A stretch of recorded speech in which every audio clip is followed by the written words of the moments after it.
All right, good evening and welcome to the April 6, 2015 Halifax School Committee meeting. We are being recorded by, and could you state the name of the company? It's Carver Halifax Access Television. Okay, thank you for being here. You're welcome. So we're going to start out tonight with a school choice public hearing. So is there a motion to go into the school choice public hearing? So moved. Is there a second? Second. Any discussion? All those in favor? Aye. Opposed? Abstentions? All right, Mr. Tuffy. This is the time of the year where we have a school committee has to decide whether or not it wants to allow non-resident students to come to school here in Halifax. By that I mean there's a state law that says that anybody in a community can go to a school out of their district as long as they will accept it. And then you have to decide whether or not you want to do that. If you don't make a decision, the state assumes you will become a receiving district. So tonight, if we leave here, if we don't make a decision, the state will make a decision for you. The way that program works is parents have to arrange to transport their children. You're not responsible for transportation. If they come, you get $5,000 a year from the sending town for having them. If they are a sped student, then there are some additional funds available. Once you accept a student, they are entitled to stay in this school for as long as the school has grades. Bring somebody in as a kindergartner, they get to stay for grade span to grade 6. The money that comes in is spent without further appropriation, which means it's your decision where to spend it or has to be spent on school programs. Okay. Do you have a recommendation for it? Well, I think the question really comes as to what we will have for kindergarten students next year. I mean, I don't see us accepting students in other grades at this point in time, but I think kindergarten is really that entry grade that really comes to question, and I'm not sure what the final number is right now. Currently, we have 77 students who will be entering kindergarten. However, we also do have a registration on the 15th, so we certainly could expect more on that date.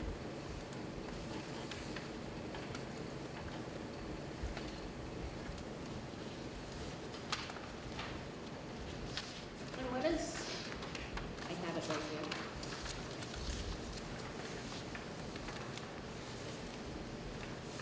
So we range from between 94 to 67 students per grade level right now. 67 is the 5th grade, and it's by far the smallest class we have. This year's kindergarten is 75, so you're looking at class sizes of 2 18s, a 19, and a 20.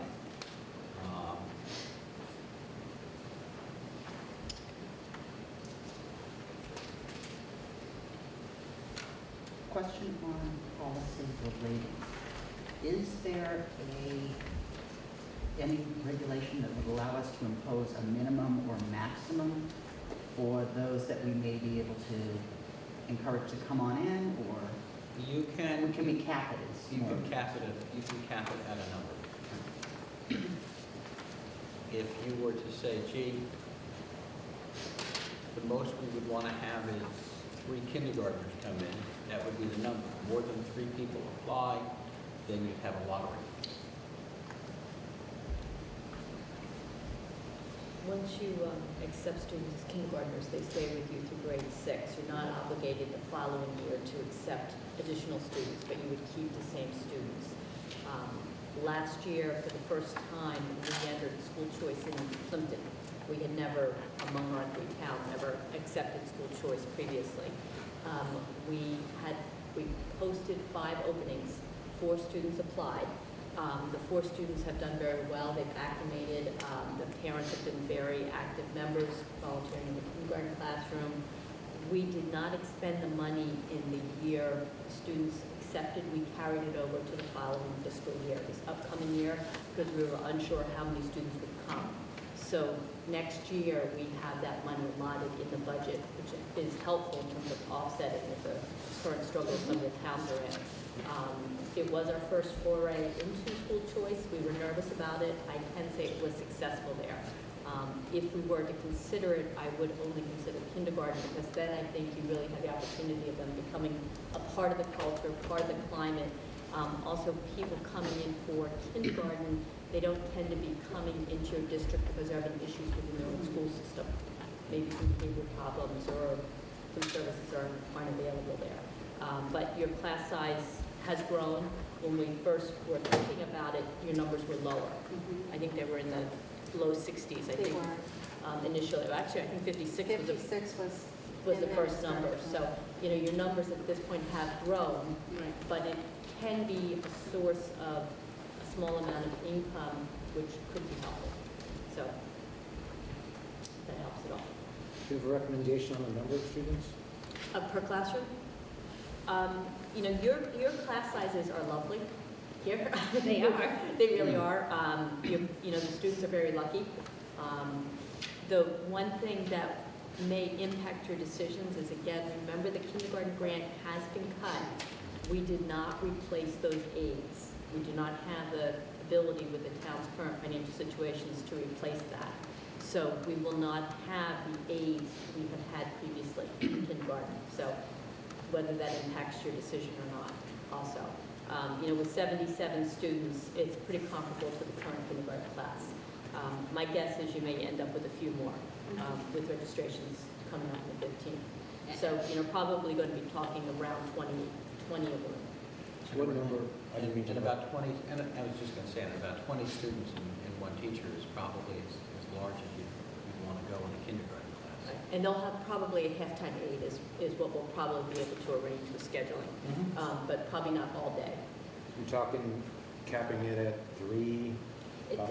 Three would, I think, be a reasonable number if you wanted to consider it. I'm not sure I certainly don't think you'd want to go to 10.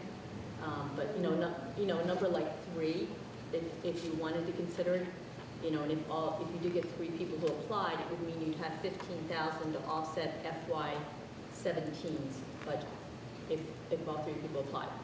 Again, not a huge source of income, but with the current financial status, it could be helpful.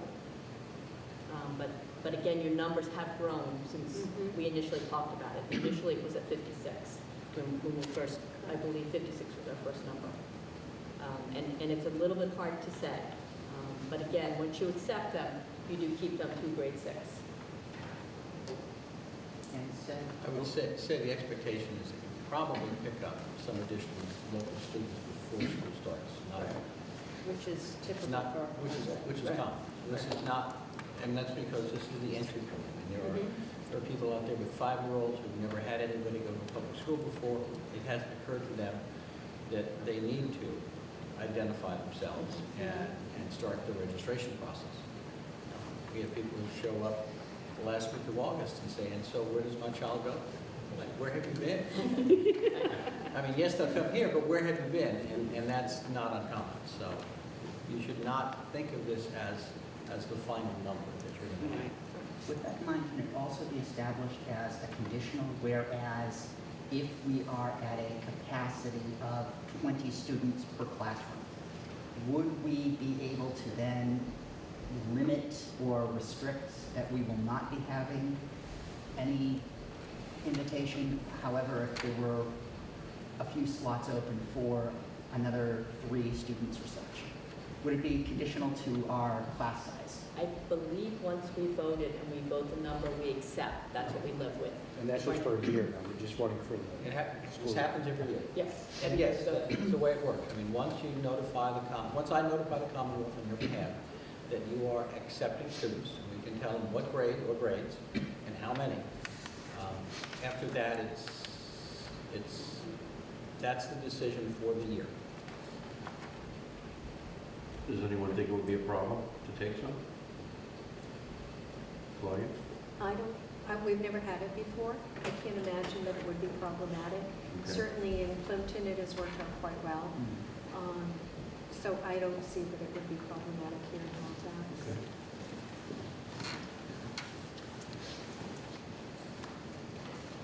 Is there any questions from the audience on this, since this is a public hearing? No? Okay. Would a motion include a number? the motion would have to include a number and a grade level, I believe. And if you're going to do this at all, I'd suggest only kindergarten. As Mrs. Black said, we're not looking to bring them in above that. And understand that the conventional wisdom is that at some point these students, we get to see what's going to happen in Plimpton. But these students will probably not stay with you for all 6 grades, since at some point in time they become a little more independent, and it becomes very seductive to be able to open the door and say, get on the big yellow bus to your home school district, rather than let me drive you here. And again, if we vote school choice, no one may apply. That's true. You know, I mean, it may be possible that you decide you'd like to have 1 or 3, whatever number you chose. It may be that no students apply to come to Halifax. We had 5 available in Plimpton, only 4 families applied. So, you know, 1 was left open. So it's hard to say. As I said, we're reasonably new to it here, but, you know, the numbers have grown, but they're still quite nice. You know, and again, it's just a question of the whether or not it's something you wanted to consider. You know, if 10 more students came, then if you added 3, your numbers really get high. It's just a little bit hard to judge. Since you've already gone from 56 to 77, I'm hoping that people have already sort of come out that have been hiding, but you probably will get a handful more. So it's a hard decision. Your numbers are sort of on that edge. State your name. Hi, my name is Alexander Mead. My question is, it seems like we're only concerned with kindergarten. Is that the only transferring age, or I mean, could you cap it at a specific amount per grade? If 5th grade has 64 students, they can take 10, or? We have, in talking with other districts, if the students start with you, you tend to have families who are interested in small class size, specific programs, the fact that we have full day K. Yep. If you go into 5th grade, it could be a situation where the student may be having some issues in their building. Their school may not be offering some services they're interested in. So sometimes you're ending up with a different set of needs that we may not necessarily want to inherit. It would also be unlikely somebody would move in 5th grade where they could only stay with us to 6th grade. They cannot go to our regional school system. So it would make sense for a family K through 6, but to come in at 5th, stay for 5th and 6th, and then have to go back would be an unusual situation. Right. I mean, albeit unlikely, it seems that it's still a concern. Pardon me? I said, albeit unlikely, I'm sure there's families out there with 5th graders that might want to transfer for a specific reason. Absolutely. And then, especially if there's additional aid available, if there are those special conditions. I mean, I don't think the age should be a deciding factor whether or not you're going to allow a child into the elementary school. Sure. State your name, please. Anderson, I didn't really hear you talking about the cost too much. Is that a fixed cost per Yes. student? So if they need additional services later on down the road, does the cost go up for those services? Or, do you know what I mean? Or is it just like a fixed cost? If- This is what you get per student, is transportation costs? We don't transport them, so there is no transportation reimbursement. The law right now caps the reimbursement for a regular day student at $5,000. If they have an IEP, individual ed plan, then in that case, there is some additional funds that will come to the district. State your name, please. Oh, I'm sorry, Linda, it's for Joshua. Do most people come just for the class size, or my thought is if they're coming from another school system, they're not happy with something, they're not getting services or something? What is the usual reason for them wanting to drive their kids here? Well, I think there are lots of reasons, and again, this is fairly new to us, but as Mrs. Blackwood suggests, it really depends on that age group. I think the older the kids are, the older the students are, the greater chance that there's something about the district that they're not happy with. Right. They're not fitting in, or they don't feel that they're being served as they should be, and they're looking for a new start. I think here in Halifax, kindergarten, one of the things that is of interest is the fact that you have a full day program. And surrounding communities that do not have a full day program, there's an attraction to be able to have them in a public school setting, in a full day program that frankly is paid for by their home district. It's also not unreasonable to think that when they hit first grade, that they may not stay with us, just because their friends in the neighborhood are going to a different school, and transportation is provided locally to their local home school district. Student board. What would happen if a family lived in Halifax and say had a third and fifth grader and they moved out of Halifax but wanted to keep their children in the school system? How does that work? So unless you have school choice, Right. I know now that you can't, but I'm saying with school choice, that's what we're discussing. with school choice, if you, so that's an election that you make now for next year. So if somebody left partway through the year, it's probably not going to work very well. But you have to pick a grade and a total number, and then they get admitted if they're, depending on how many people apply. So if you pick third and fifth, and you decided you could take 2 students in each of those grades, and 3 people applied in each of those grades, you run a lottery to see who would get to come. So you wouldn't, could we have a discussion about priority? I mean, wouldn't you want to leave the child who's already enrolled in the system, if that was an option? And the parents wanted to go the school choice route rather than have a lottery? You might, but that's not your choice. You can have a lottery, you can have a preference for a sibling that's already in the school, but you can't create a preference for somebody who used to be a student and that used to live in town and no longer does. That's not allowed. Okay.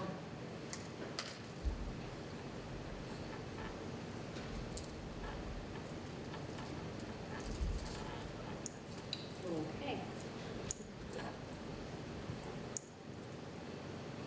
So is there a motion on participating in school choice?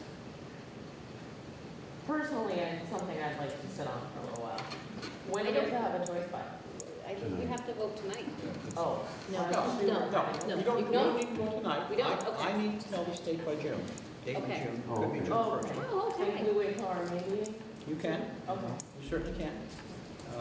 No problem doing that at all. As long as we know, and, you know. You might, this is a big change, you might want to think about it. Sure. We'll think about it some more. And we might have better ideas from the numbers. And frankly, if we come back to you in 3 weeks and saying, oh, by the way, you now have 85 kindergartners, my suggestion is that you not do it. So you'll be able to tell us possibly by next month what we could absorb for each grade if we decided to go more than kindergarten?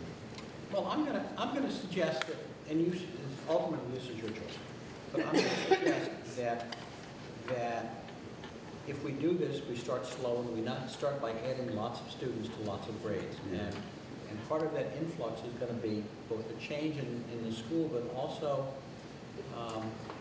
while class sizes are fine in the other grades, they're not exceedingly low. And somebody coming in from a different school system with a different curriculum might be in a different place. And we spend some time trying to get that student caught up with everybody else in the same grade, so at the same grade level. One of the advantages of having them come in at kindergarten is that you know what they've had in the previous year, you know what the expectations are in the subsequent year. We do a better job with the students. I think the students benefit from that as well. I think everybody lives in that.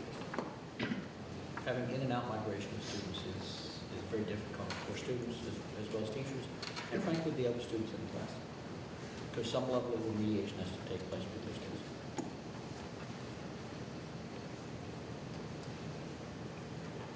All right, so I think I heard from Summer that she would like to continue the vote till the May meeting. If that's okay with everybody else. I don't Not know. unless we abstain and everyone else will vote. No, this is a huge change from Yeah. what we've traditionally done. Because we don't have all of the information to get what's going to be happening in September, I would feel a lot safer in finding out what our kindergarten is going to look like before we decide to throw a few more people into the mix. The last thing I want is a class of over 30 children. Absolutely. I do like So children. shouldn't our age grant jeopardy? While I do like children, I think that would be too many. Nope. I will take that as an instruction. It will be on next month's agenda. Okay? Need a motion to close the hearing? Is there anything else from the public before we close the public hearing on school choice? Can I ask just a quick Just question? I apologize. State your name, please. Sure, Lori Costa Klein. So the family's competing a little bit for our hearing capacity with your voices. But I think you are waiting to vote on this until next meeting, correct? At that time, would you all be prepared to individually state what your feelings are on the subject, whether you think this is a good choice for Halifax or not a good choice and why? Individually, you feel that way? I don't have a problem. No, I can do that. Great. I just would like to be able to ask that question in May once you've had a chance to do some research. Sure. Thanks. All right, so is there a motion to close the public Some, school choice hearing? so made? Is there a second? Any discussion? All those in favor? Aye. Opposed? Abstentions? All right. Acknowledge and schedule visitors. Does anybody wish to be acknowledged or scheduled? Seeing none.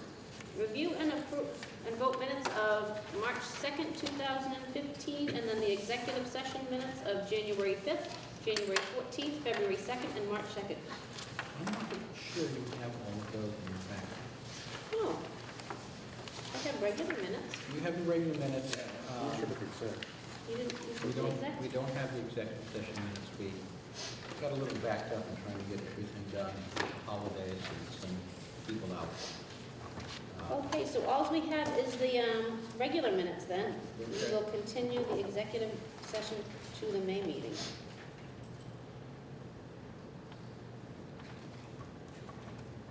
Is there a motion on the March 2nd minutes? So made? Is there a second? Second. Any discussion?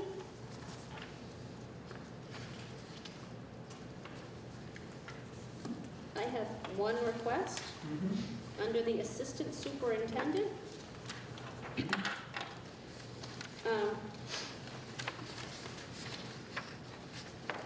Unless it was.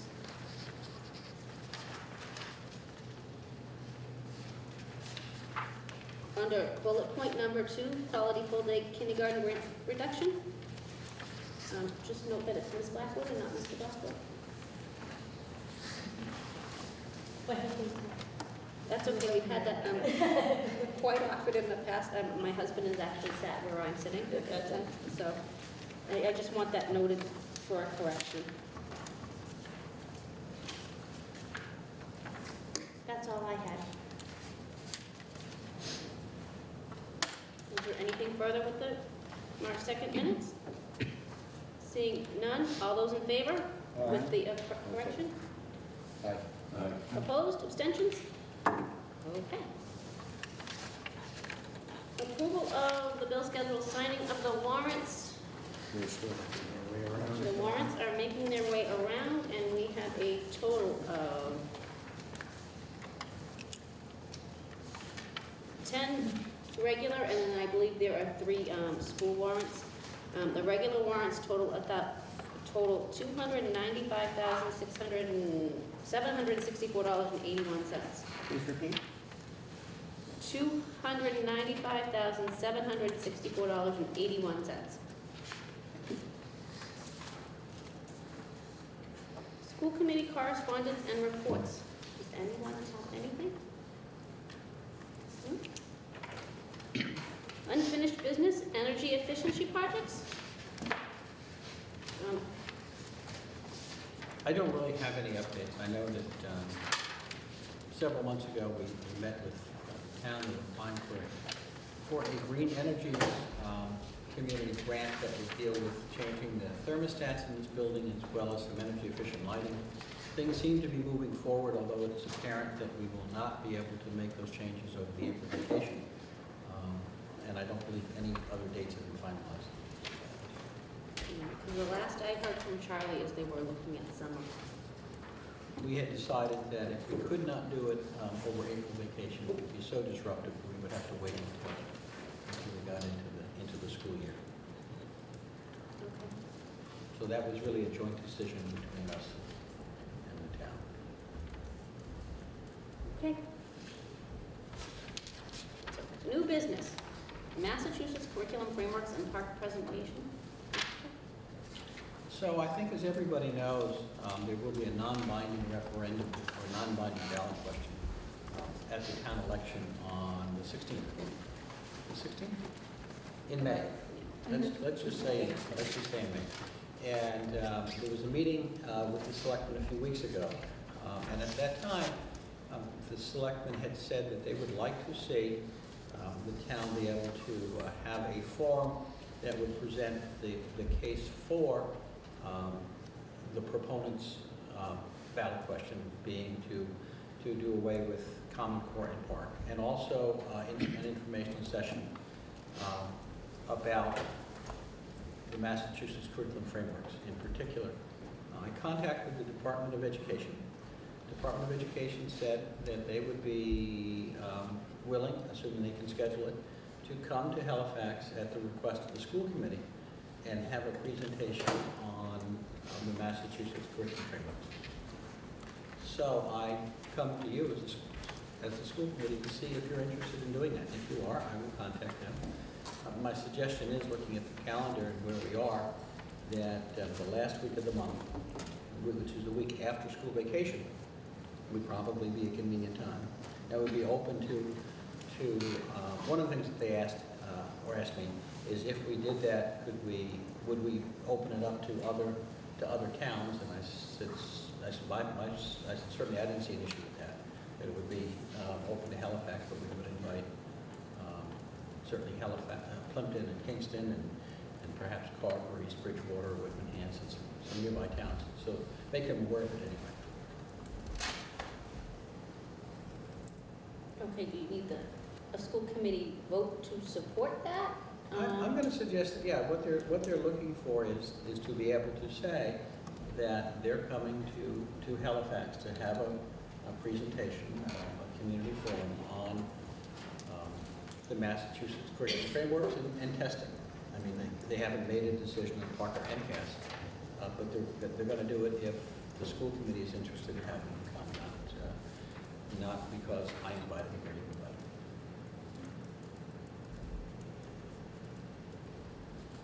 them. Did you speak with Lauren Green over there? I did not. I spoke with Maureen LaCroix. Okay, because Lauren Green, not 3 or 4 days ago, said that they were unable to send anyone. Well, as I said, subject to scheduling, and so, Yeah. so all I can suggest to you is that was a conversation I had last week. Okay.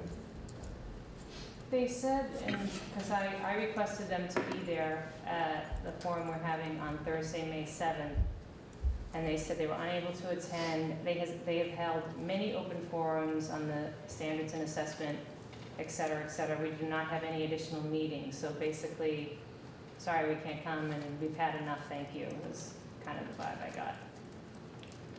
Well, I don't know what to tell you. Maybe you know somebody with higher contacts. I'd like to think that. It'd be flattering. It may be the difference between superintendent calling and being told that it's really, step one is that the school committee has to say they're willing to sponsor this. Oh, we'd love to have you come. My position is that if we, as a school committee, are going to sponsor such events, we also need to sponsor the opposing event. So we need to sponsor both the forum held by the representative from DESE, laying out the frameworks and the benefits to Common Core and Park. We also need to sponsor the forum being held May 7th with Dr. Stotsky and James Gass. That's my opinion. Just to be fair. Otherwise, we're taking a position. Exactly. Yeah, and that's something I don't think any of us should do at this point, is take a position until, but I will agree with you there, that, you know, if we're gonna sponsor one, we should sponsor both. I would hope that they all appear at the same forum. I would ultimately like them to appear at the same forum. That would be wonderful, but That's by it's gonna take definition about what a 80 forum hours. is. I'm a little confused, and maybe it's just a semantical thing, but why is an invitation a sponsoring? The sponsoring sounds like an endorsement in a way. I would love to hear what they have to say, but I don't necessarily want to be in a position of going to sponsor what they have to say. Does that make sense? Mm-hmm. Yeah. Yeah. Yeah. And nor personally, I don't know enough about the form that you're referring to vote to sponsor that either right now. I'm not sure if the committee as a whole should be in the business of sponsoring either side of this debate at this point. But if they want to come in and make a presentation, they wouldn't be making a presentation for the school committee. No. Okay. To my understanding, it's a public forum, Yeah. not for us. And I suspect that I confuse people. They are not, I don't believe they're looking for you to sponsor in the sense that you endorse it. They are looking for the school committee to invite them to come to your school district and present the information. So I don't think it's intended to imply that you think you're speaking truth or not, or you're in favor of it or opposed to something else, but rather you, the school committee of this town, are interested in having them come. If that's what's necessary to get them here, I understand your position that maybe they don't respond to private forums that aren't directly connected with the school committee, but if we're willing to extend the invitation, if that's what's necessary to bring them here, I'm all for that. But I don't want to be in a position of sponsoring as a committee either side of this debate at this point. I'd like to hear what everybody has to say first. Well, Go ahead, you for first. example, Harvard University is known to bring in to sponsor a number of presentations that do not represent the visions or the value of the institution, but they are allowing an open forum to discuss a matter at hand. In my perception, in my perspective of it, that's pretty much what we'll be doing on a smaller scale, is for our institution to allow a presentation of information and ideas to the public to ask questions about, more than actually saying, we support this initiative and this endeavor. Which is the term sponsor that made me belong. That's it's more of a semantic, I think. Do we have to vote to send the invitation? How does that? I think Because if it requires a vote, then I feel like I'm endorsing it. What do you, I'm not trying to be contentious, what are you endorsing? We're just gonna invite them to a Yeah. forum. Okay, so if that requires me standing here or sitting here and voting to invite them to come and speak, then I think we need to take a vote to invite the other people to come and speak at the forum as well. Yeah. What we do for one, we need to do for the other, in my opinion. I don't think we should be bending over backwards to appease DESE to bring them in here to come make a presentation and not do the same thing for Dr. Stuckey and Jamie Gass or Peg Lucy. Why can't we get them all in the same place at the same I time? would love that. That's what we would like, and Yeah. it might be a good idea to remind them that there is a forum in town on May 7th. Maybe we should extend the invitation and invite them to that forum. Exactly. That's already been established. I don't believe that DESE has an interest in engaging in a debate with the other side, rather looking for an opportunity to present their information, as happened here last year. So they wouldn't be I taking agree. questions? I think they will take questions. They will take questions, but I don't think they're looking to have a debate between two sides. What's the purpose of a forum? What's Q&A. the raw definition of a forum? Forum is an open discussion and dialogue on a matter. It could Okay. be, So wouldn't that constitute a forum I- then, if we can bring both sides together to? no, that would be a debate. I'm going to recognize Okay. both of you as soon as,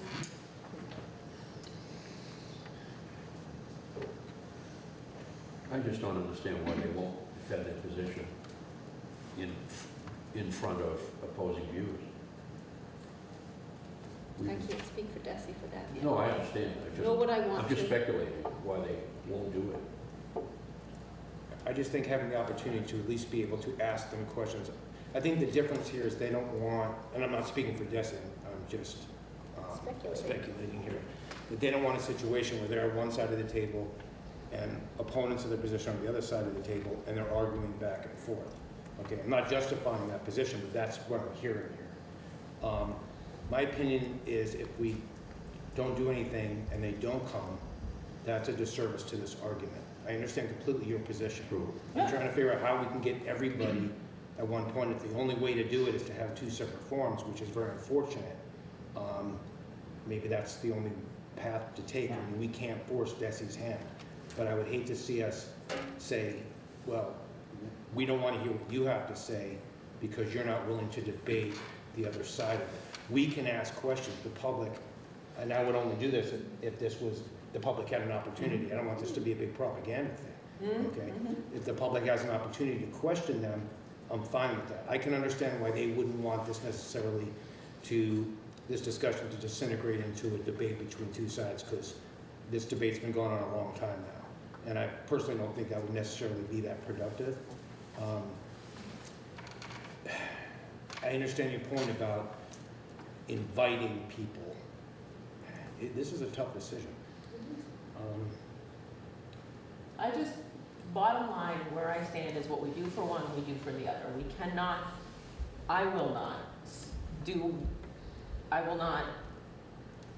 I can't. So the part of the issue that I'm having though is that the folks that are coming to your forum are already coming. We could say, let's invite them to come to a forum they're already coming to. But it's a matter of,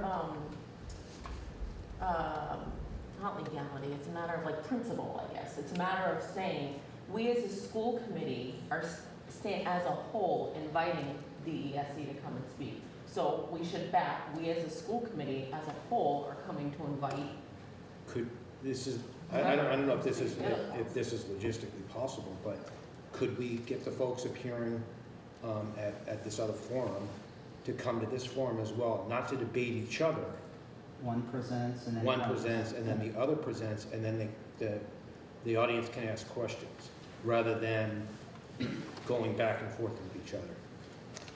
It's possible. I mean, I think that's what I had envisioned ultimately. I didn't necessarily envision a debate, because I think that, I'm sure Dr. Stotsky used to sit on the Board of Education, so I'm sure she's done her share of debating with people. I don't want to speak for her or anyone else, but I wouldn't think that would be a productive. Could we invite them? I'm just brainstorming here, okay? Could we invite the speakers to this other forum to attend this forum to ask questions? As soon as we have a date. I'm going to suggest to you, it's open and they can come if they like. I'm going to suggest to you that if you go to YouTube and you dial this in, you can see any number of debates. It started off as presentations between both sides and turned into debates between talking heads on the stage. I'm not sure it's as useful as it can be. I understand. I think it makes the most sense. You already have an event here in town organized by the proponents of this ballot question. And if the committee wants to somehow say that they're happy that there's going to be an opportunity to hear that side of the case that's already been taken care of, fine. And then you want to invite Desi to come and present the con side, of why you should vote against it, or why, let me give you some information, help you make a choice about it. Because I'm not sure they're necessarily coming to change hearts and minds as much as it is to give information about it. It doesn't seem at all unreasonable. I mean, I understand Summer's point. Desi should come to all these events. I agree with you. But the question They've becomes... already thumbed their nose. I know, but the question is, okay, so they won't come to this forum, therefore we're going to say, well, if you're not coming to this forum, then you can't come to another forum. And I have a problem with that. I understand your position. I think they should come, they should make themselves available to every forum. But if I'm following what you're saying correctly, the only way it sounds to me that they're going to come is if they get an invitation from the school. Well, the only way they're going to come, the school committee is agreed to have them come and present this information. And having said that, I can't guarantee they're going to come. No, I understand. That's the only way that they're going to consider it. And I think it's very unfortunate they put us in that position. It's not really fair. But my personal feeling is, given the choice between having them come and not having them come, I would vote to have them come.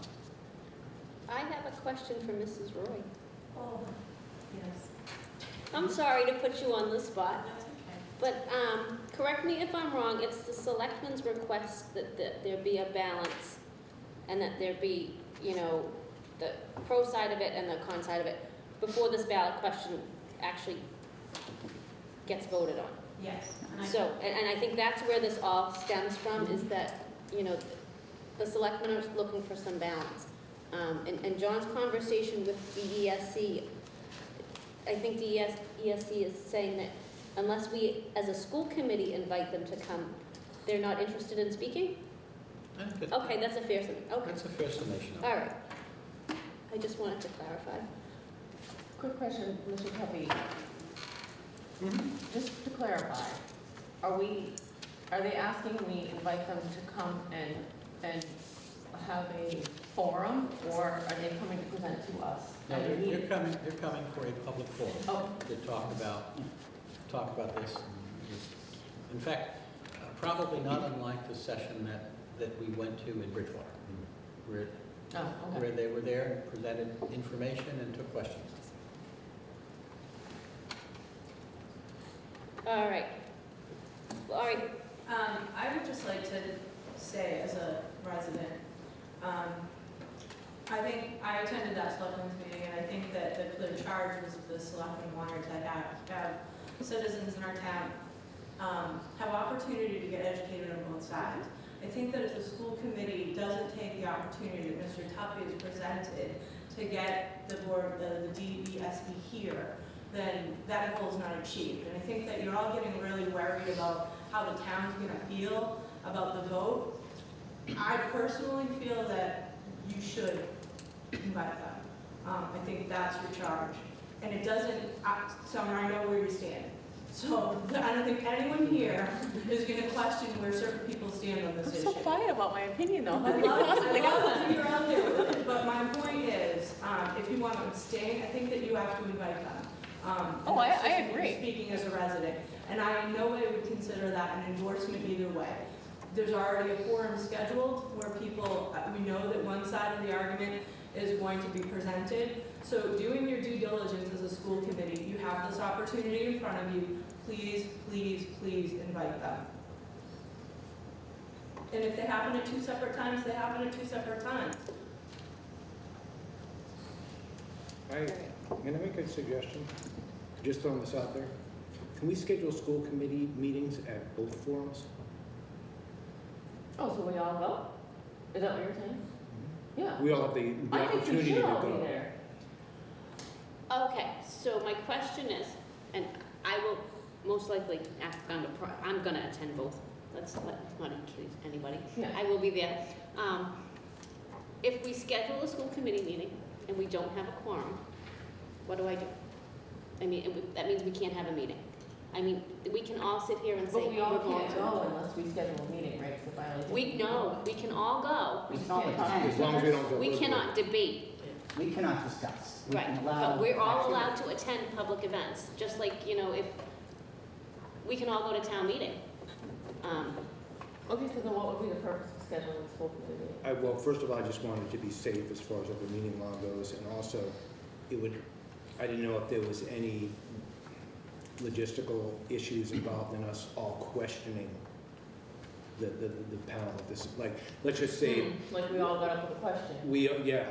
let's say I stood up with a question, then you stood up with a question, Derek stood up with a question. I didn't know if that could be interpreted as deliberating. I just thought I'd play it safe. I mean, I didn't see the harm in posting a meeting for both of these events. It's just that we have to open a meeting and then convene a meeting, and then keep minutes of the meeting. Just throwing it out there as a suggestion. And I think in some way that would mean that the school committee is acknowledging Mm-hmm. both meetings by doing that.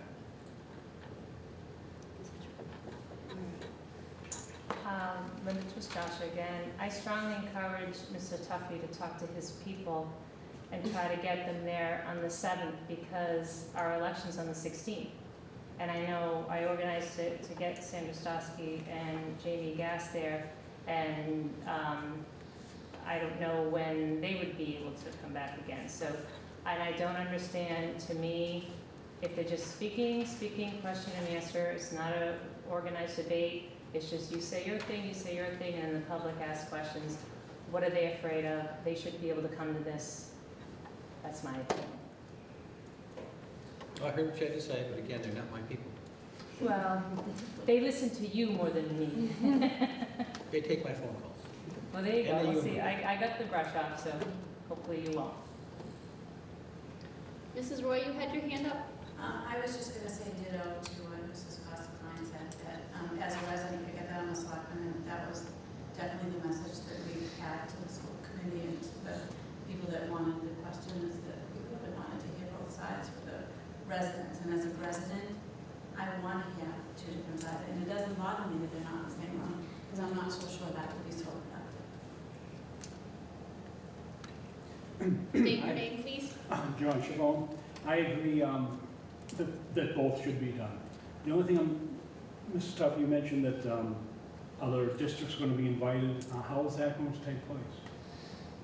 Just that we would open it up to other districts. So, for instance, we'd just make sure that it was publicized that it was an open meeting. Okay, so my only concern is you have the resources to,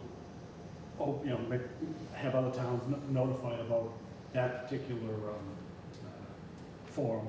That's why we would like the selectmen to, the school committee to invite the other side so that you would also be sending the same information to those people about the forum that's opposed to the potential conflict. Correct. If you understand my point. I'm following that, and I guess my question now is, if we invite DESC, how do we publicize? I mean, We're not going to be publicizing this. Okay. We're not going to try real hard. Their point was, we're not going to try real hard to make this a sellout event or fundraiser. Well, maybe. Oh, never mind. we could charge admission. They wanted to be sure that this was not going to be considered a private event for the school committee or for the town of Halifax only, that it would be an open public meeting, that anybody who wanted to come could come. I guess the very definition of public meeting means that anybody who wants to come can come. So I don't think we should, make any extra efforts to reach out to other communities. If they hear about it, they want to attend, all right. I understand Mr. Salone's point. Yeah. We shouldn't be in a position of advertising one meeting over another meeting. No, and I understand that, but I believe DESC might advertise to the other. I'm not even sure how this is going to work. I will admit, this has gotten a lot more complicated than I thought it would. So, But it isn't your fault. They've been invited, they just Yeah. won't come. So if we invite them as a school committee, do we end there? Like, so who posts this as a public forum? Who's responsible for taking that on, for It's a leading good that charge? question. Do you have an answer? Halifax locals. yeah, I guess Halifax will probably do a better job than anything else. I have a small advertising budget, if you will. I was going to, if the school committee is willing to lend their support to having DESI come, I guess I thought that between Halifax Local, the Board of Selectmen, and word of mouth, people would know that there was going to be a meeting here, and that DESI would be here to present information about the curriculum frameworks and standardized testing and taking questions. Could you, if the meeting is firmed, date, time, location, can you send an email to every school committee member, and then however it gets publicized after that is a personal decision? Does that seem Yeah. reasonable? It is, as long as both forums are treated the same way. Right, I'm sorry, I'm not following that. Well, if the DESE chooses to advertise on their own, they're not going to advertise. There's nothing we No. can, there's nothing we can do about No, it. no, no. That- On our end, as long as an email is, if whatever correspondence takes place, not including the I'm just between us regarding. asking John to give us like the date, the time, the location, that's it. Okay, And then, however, individual members of this committee want to handle it from there. I don't suggest don't contact the newspapers, you know, don't advertise this. But Why? Well, personally, I because think then we if get in the decide to- position now of it's almost the appearance of an endorsement if we start advertising one meeting over the other.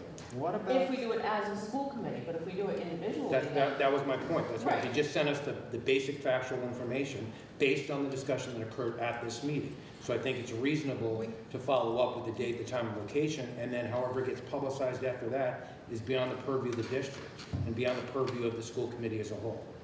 It's just factual. As I noticed that there was a post in Halifax Locals about this other meeting today.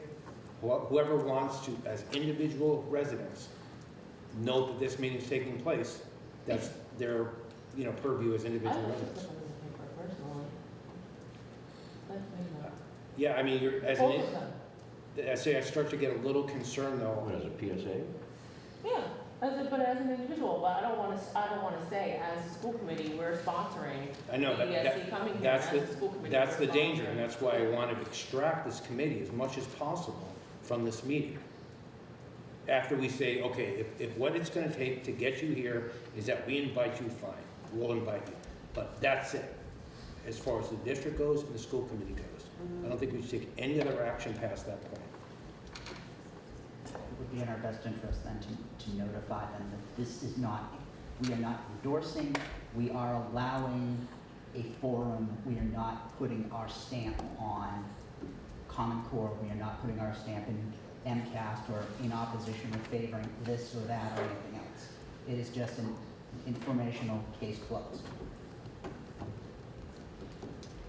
I'm fairly certain that as soon as we have a date for the DESE, that Paul Revere will saddle up. No, I I understand. agree. I hope you see my point. I'm trying to be as absolutely equitable as possible. No, I understand, but it's obviously. It's gonna catch fire, and that's a good thing, because I think people are hungry for it, because it's become such a big discussion and debate in the community and all of the state, frankly, that people are gonna want to know, and they're gonna wanna hear what's to be said, but I'm just gonna stand by that whatever we do for one, we need to do for the other. Of course. And so I think that as a formality, if we're going to invite DESE, we should just invite the other people too. Well, we could put a joint notice on locals that gave the time and dates of both forums and come to both and hear both positions, let the people speculate why they're separate, but it doesn't matter. And then we could just publish it that way. And then they'll have the dates and times for both. And most people will probably attend both, I would think. I would hope so. That's probably the most practical solution we have. Well, if anybody with half an open mind will attend both. Where do you find these people? They're all over the place, they just, They're called they're down here all All seasons. right, you had your hand up. I did, that was pretty much what I was gonna say, though, excuse me. I understand the concern. I'm a resident, I have kids that are in elementary school, this, that, the other thing. If you're not worried about it, make one notice. Only make the notice when you have both sides committed. You're gonna spark it, and then whatever wildfire it turns into on both sides, let it happen. And if you're even that concerned with it, after you say the pro side, DESC, whatever is this date, the con side is this date and time, we don't endorse either. We'll be there as members of your community. There you go. Case closed. That is actually not a bad idea. Thank you. Welcome. Just a reminder, the election's the 16th, so this has to get Right, put together quickly.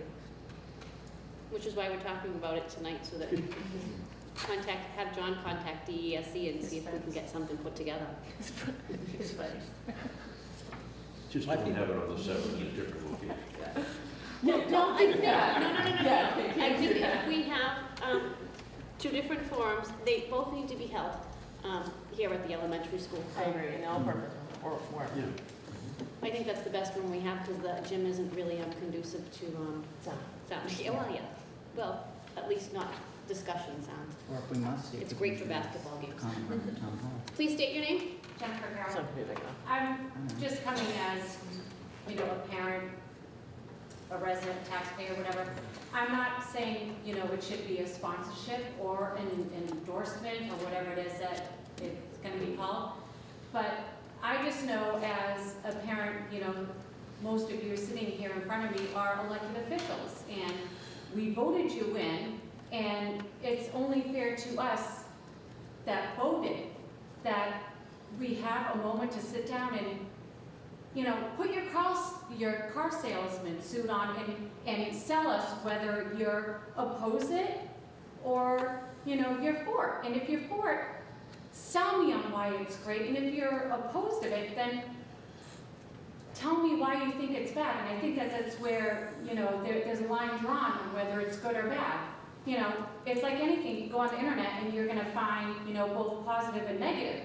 But we're coming to you as elected officials and us as parents of kids that are in this school to finally, you know, just say, you know, I'm for because this is what's great about it, or I'm not for because I don't believe in this. But I think it would be, I mean, if you guys do come, I think it would be a great thing, because we as parents and educators, we're still learning about this ourselves. I almost feel like a student learning about this. And I'm tired of being told to, you know, look at this framework, look at this. It's like when I buy a car, I don't want to open it up and look at a manual. I want you to tell me exactly every detail on why this car is so great, or why it's a lemon, don't buy it. And I think that's all we're looking at this for. And I hope that you guys do come, because it would shed a lot of insight and light and just our questions. And we just want answers, and that's all. I mean, we're not coming at you like, you know, a bowl. We just want answers, and like I said, sell us on why it's good, or tell us why it's not. But either way, I think that's where a lot of frustration is, and, you know, I hope you guys can attend, because I'd love to hear your opinion on it. Can I make a motion? Sure. I'd like to make a motion for Desi to come to the town of Halifax to discuss Common Core, the Massachusetts curriculum framework, and park testing. Okay. Do I have a second? Could you restate that? Yeah, can you restate that, please? I said I'd like to invite Desi to come to the town of Halifax to discuss Common Core, the Massachusetts curriculum framework, and park testing. Okay. Is there gonna be another motion after this one? Why? Or I'm going to amend it. Can I amend this I- motion? Or it has to fail and then we make a new one? How does that work? Well, after a second, I think we have a we can second. have discussion. Okay. Yeah, Didn't we not have a second? You do. Yeah, there's a Yeah, second. no. Okay, so is there any discussion on the motion? There you go. okay. I'd like to amend it to include inviting Dr. Sotsky and Jamie Gass to a separate forum to discuss the pre-2010 Massachusetts curriculum frameworks and MCAS testing. We're going to have one about park, and one about MCAS. So I will withdraw my motion. Will you withdraw your second? Shall? Okay. Summer, do you have a motion? See, how do I state this correctly? I would like to make a motion to extend an invitation to DESE to host a public forum in the town of Halifax regarding the current Massachusetts curriculum frameworks, including Common Core and park testing, and as well as extending the invitation to Dr. Stotsky and Jamie Gass to discuss the pre-2010 Massachusetts curriculum frameworks and MCAS testing. Second. Is there any discussion? That may be a deal breaker. I agree with it, but it may turn out to be a deal breaker for the reasons we've already gone over, that they don't want to be in the same room. No, They want- they want to be in the separate. same- Her motion Oh, was for separate? Okay. Separate. Her motion was for separate. All right. Separate. I think that we should make an attempt to invite them to the May 7th forum, but if they have a date that fits them more suitably and that happens to occur on a separate night, I'm okay with that. I don't know if that has to be part of my motion or that can be part of the discussion, but Or we could play dumb and say, by the way, there's one already scheduled on the 7th if you'd like to come to that one. I'm concerned a motion specific to May 7th may be the deal breaker, because it may just be No, I'm just not making a impossible motion for them. specific, I'm just saying, You're right, there is perhaps gonna we be a should invite them, and if they say, no, I'm sorry, we can't attend on that day, but we can come April 28th, then we say, okay. Okay. We have a motion on the floor, I believe. Yeah, there's That's a been motion and a seconded. second. We're discussing. Yeah, right, can that be part of the discussion, I don't have to like specify that, all that in the motion, right? Well, it has to be, Your motion has to be specific. it has to be able to be written down. It's specific instructions. Do you have it? What did I say? She doesn't have it yet, so we have to have a clear, Currently, I have a motion to extend an invitation to DESC, current curriculum frameworks, Common Core, PARC presentation, standardized testing, to Dr. Stotsky and Jamie Yes. Gass, GASS. to explain the 2010 Common Core. No. Nope. probably the pre, Yeah, Pre-2010. Pre-existing 2010 curriculum. Massachusetts curriculum frameworks, Very good. also known as the good old and days. MCAS. We have to say in the motion that we want them to be on the same day, or no?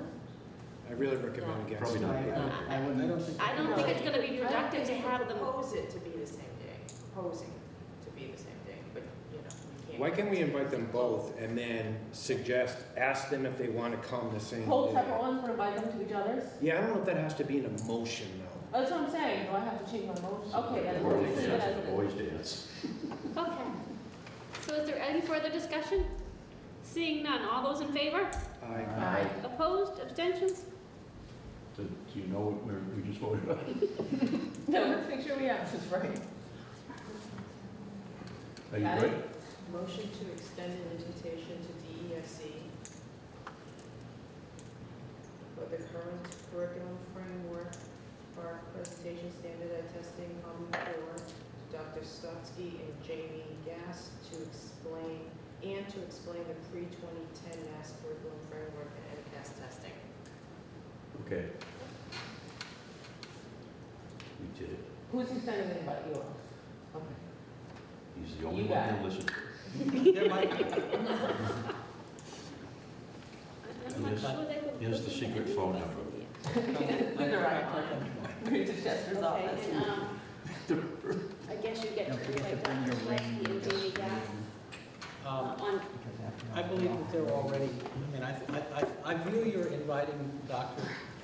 Stotsky and Jamie Gass as more symbolic than practical, since they're already It's been already invited set and up? will be here on the Yeah, table. Yeah. yeah, no. so it's he just doesn't have to a- reach out to them, okay. Well, yeah, yeah. He does.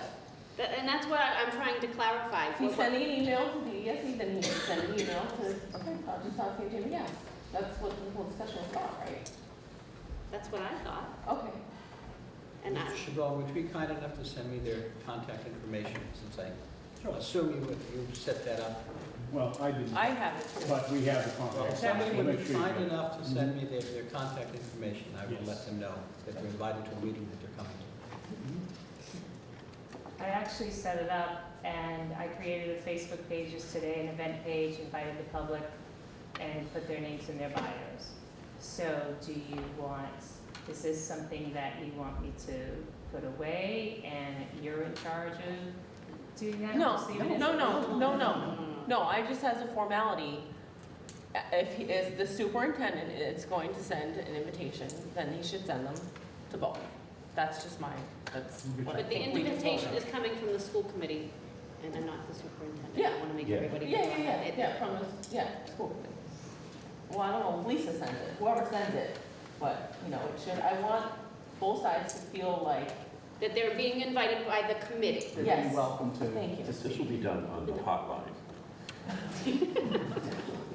And I totally understand where, I mean, I'm not a crazy person, right? No, you're not, you're really not. Well, I might be, but. Well, I think, We'll set up a forum just to discuss how crazy I am sometimes. Huh? And who told you about the hotline number? okay. Moving on. Report of standing committees, policy. Negotiations? As noted in our meeting last week, we have come to terms with the Halifax Teachers Association. The deal is signed, sealed, and delivered. It's a 3-year deal, totaling increases of 4.5% over the course of those 3 years. We went through this a little bit at our meeting last week, so I don't want to belabor the point, but I'm grateful to all concerned for working collaboratively and respectively, it's easy for me to say, respectfully, to get this long process done, and now we can all move forward. Thank you. Yeah. Pilgrim Area Collaborative. We had a meeting on April 2nd. The board discussed and approved job descriptions for many of the staff positions. The treasurer evaluation was approved, with the treasurer receiving an overall rating of proficient. The budget subcommittee has recommended to the board that there not be an increase in rent paid to host schools due to the impact on budget. And our next meeting is May 7th. Any questions? Okay. Is that May 7th again?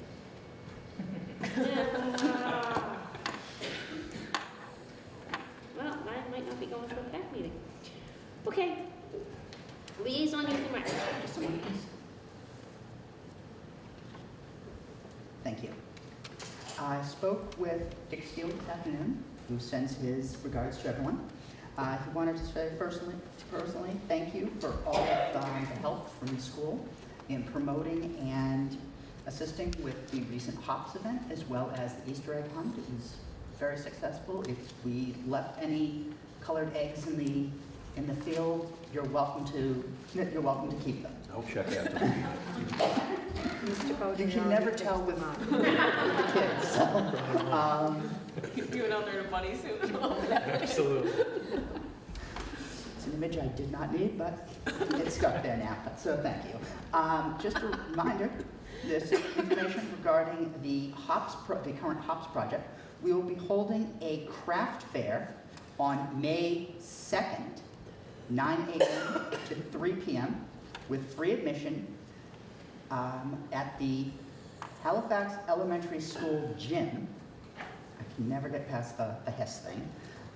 Keep wanting to say with a free ear pump.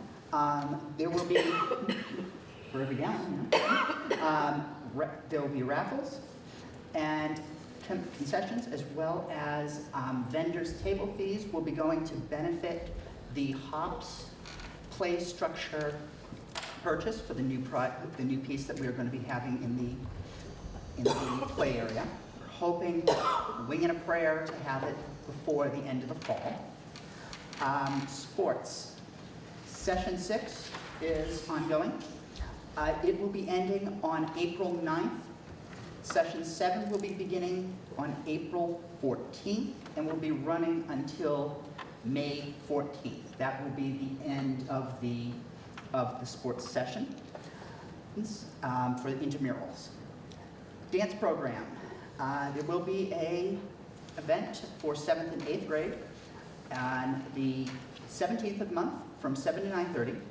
$8 with the permission slip, $10 without the permission slip, and the permission slip is online on the website. Say that one more time? Say what one more time? The permission slip, The or whole they can thing. go without a permission slip? There is a slip available for the 7th and 8th grade. It's the usual process, and mom signs it out, fills out, yes, they know that they're attending, they go to the door, they hand the $8 in the slip. If they don't have the slip, it's $10. They can attend, I guess. Yeah, the you can question still is, attend. It's without a just permission $2 slip? Yes, but it's $2 more. Okay. Okay. What? I don't make these rules, I just enforce them. If I was in 8th grade, I'd be psyched. Okay. They need to have it. They do have to have. Yeah, Yes. what happens is it's almost like pre-ordering. If you show up Right. with the form that you got from school, then it's $8. If not, then it's Thank you. Okay, but they still need the permission slip? Yes. Yes. Okay. Okay. That's what we're trying to say, wait a minute.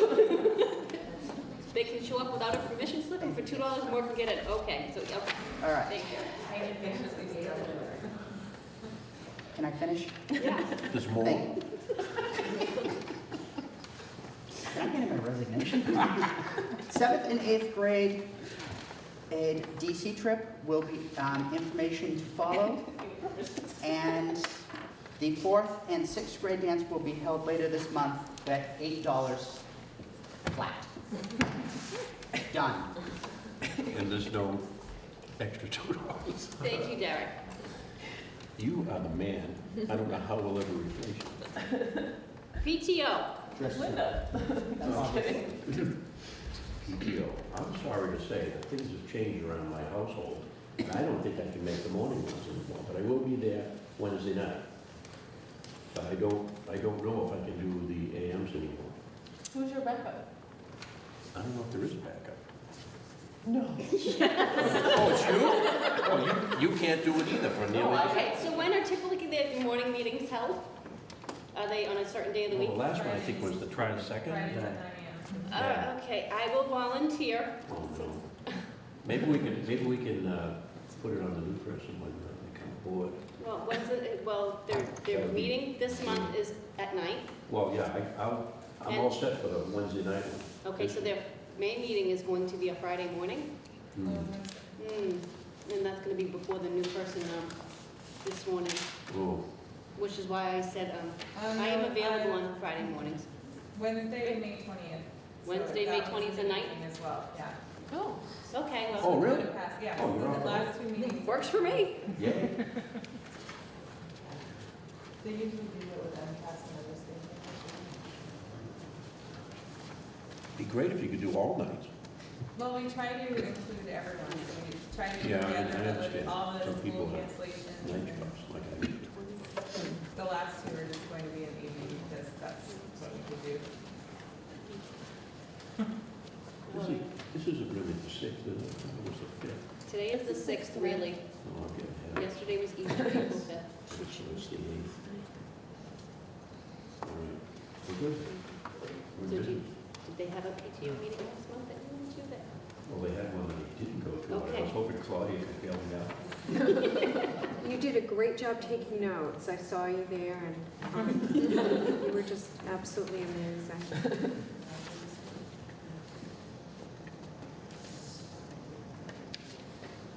All right, so capital budget.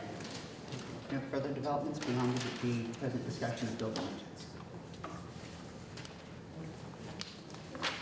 Can I, oh wait, we're not on it yet.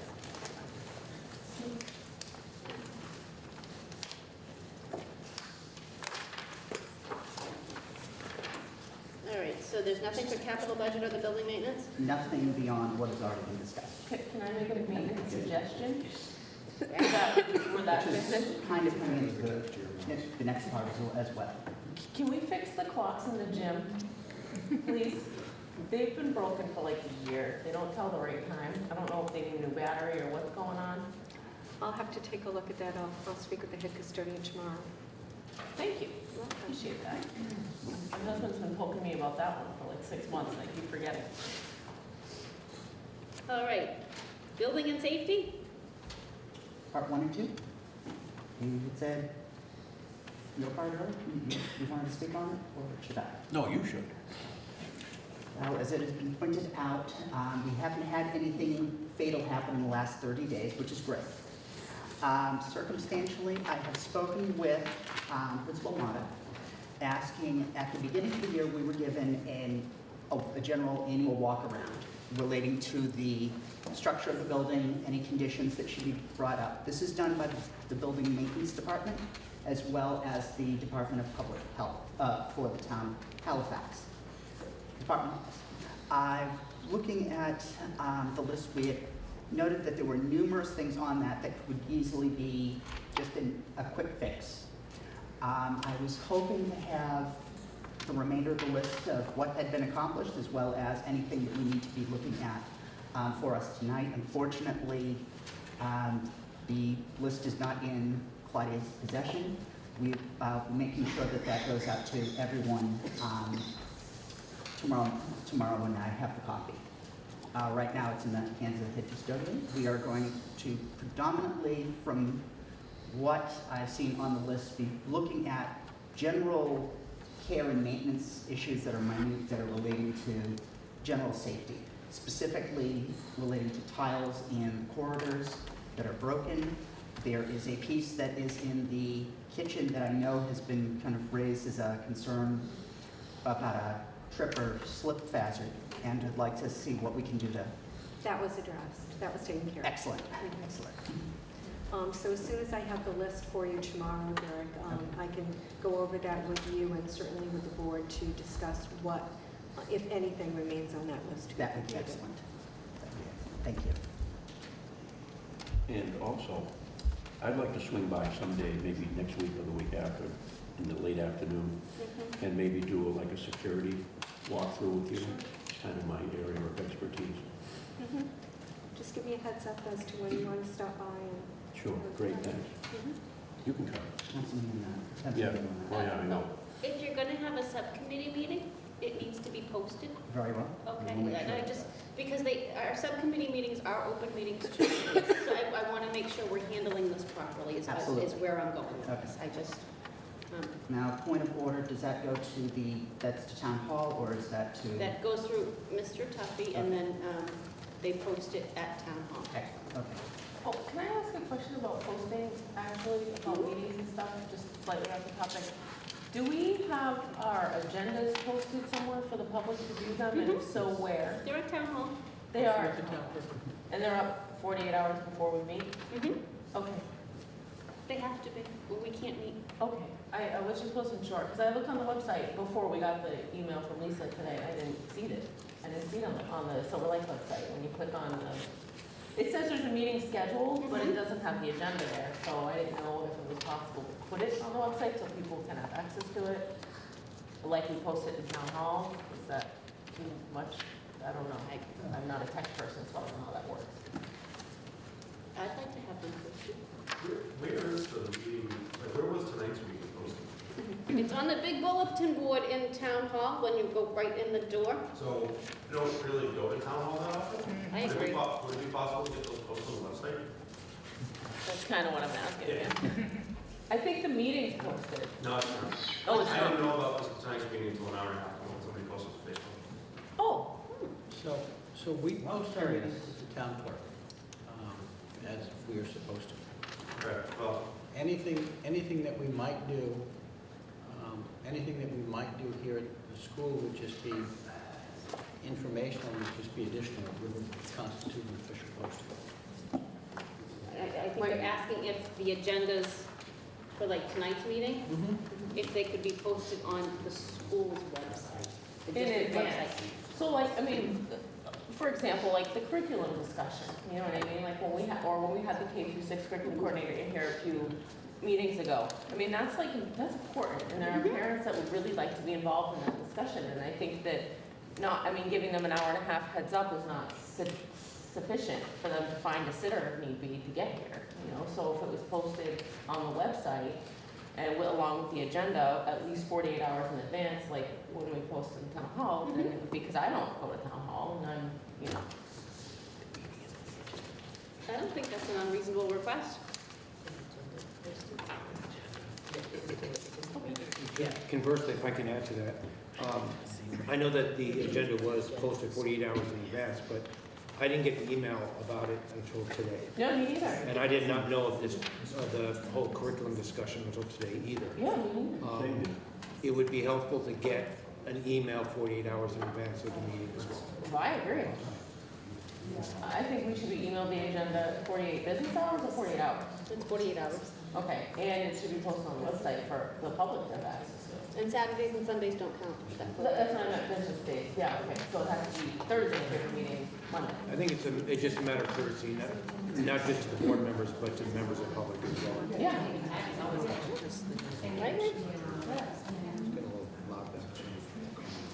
All right. And if I could just add, we can deal with posting on our website, but that doesn't count for, we can't control the town website. That's fine. The town clerk does or doesn't put it up, that's their decision, not our decision. All right. Administrative review. We have not had a meeting. Union 31, There was a joint meeting with the Silver Lake Regional School Committee on March 12, 2015. The shared cost budget was distributed and discussed. Both the union and the region voted unanimously to approve the shared cost budget, and Mrs. Blackwood discussed the process for the assistant superintendent search, which we shall be discussing more in depth in her report. Are there any questions about the Union 31 meeting? And I do not know the date of the next meeting at this time for Union 31. We don't have to. Okay. Administration, principal's report. Thank you. Current enrollment is 562 students. That would be kindergarten through grade 6. And as I had mentioned earlier, our projected enrollment for our kindergarten class for the year 2015-16 is currently 77 students. Our registration for kindergarten will be held on April 15th, and that will be from 9 a.m. until 2 p.m. Parents are reminded, to check with your child's pediatrician for up-to-date immunizations and a complete physical exam, which will be necessary before entering school in the fall. MCAS, English Language Arts, is in full steam right now. As we prepare for testing in all grade levels, we want to remind parents that during MCAS testing cycles, in our effort to comply with the state's recommended procedures, there will be no visitors or volunteers in the school during the testing period. MCAS testing will continue again this week with grade 3 testing, which will be Tuesday and Wednesday of this week. That's April 7th and 8th. The grade 4 long composition makeup testing will be held on Wednesday, April 8th. And grade 4 English Language Arts testing will be Thursday, April 9th and Friday, April 10th. Our final day for makeup will be Monday the 13th. And at that point, I'm hoping to pack up all the boxes and send them back. We certainly look forward to hearing some great test results. I know all of the students and teachers have been working extremely hard.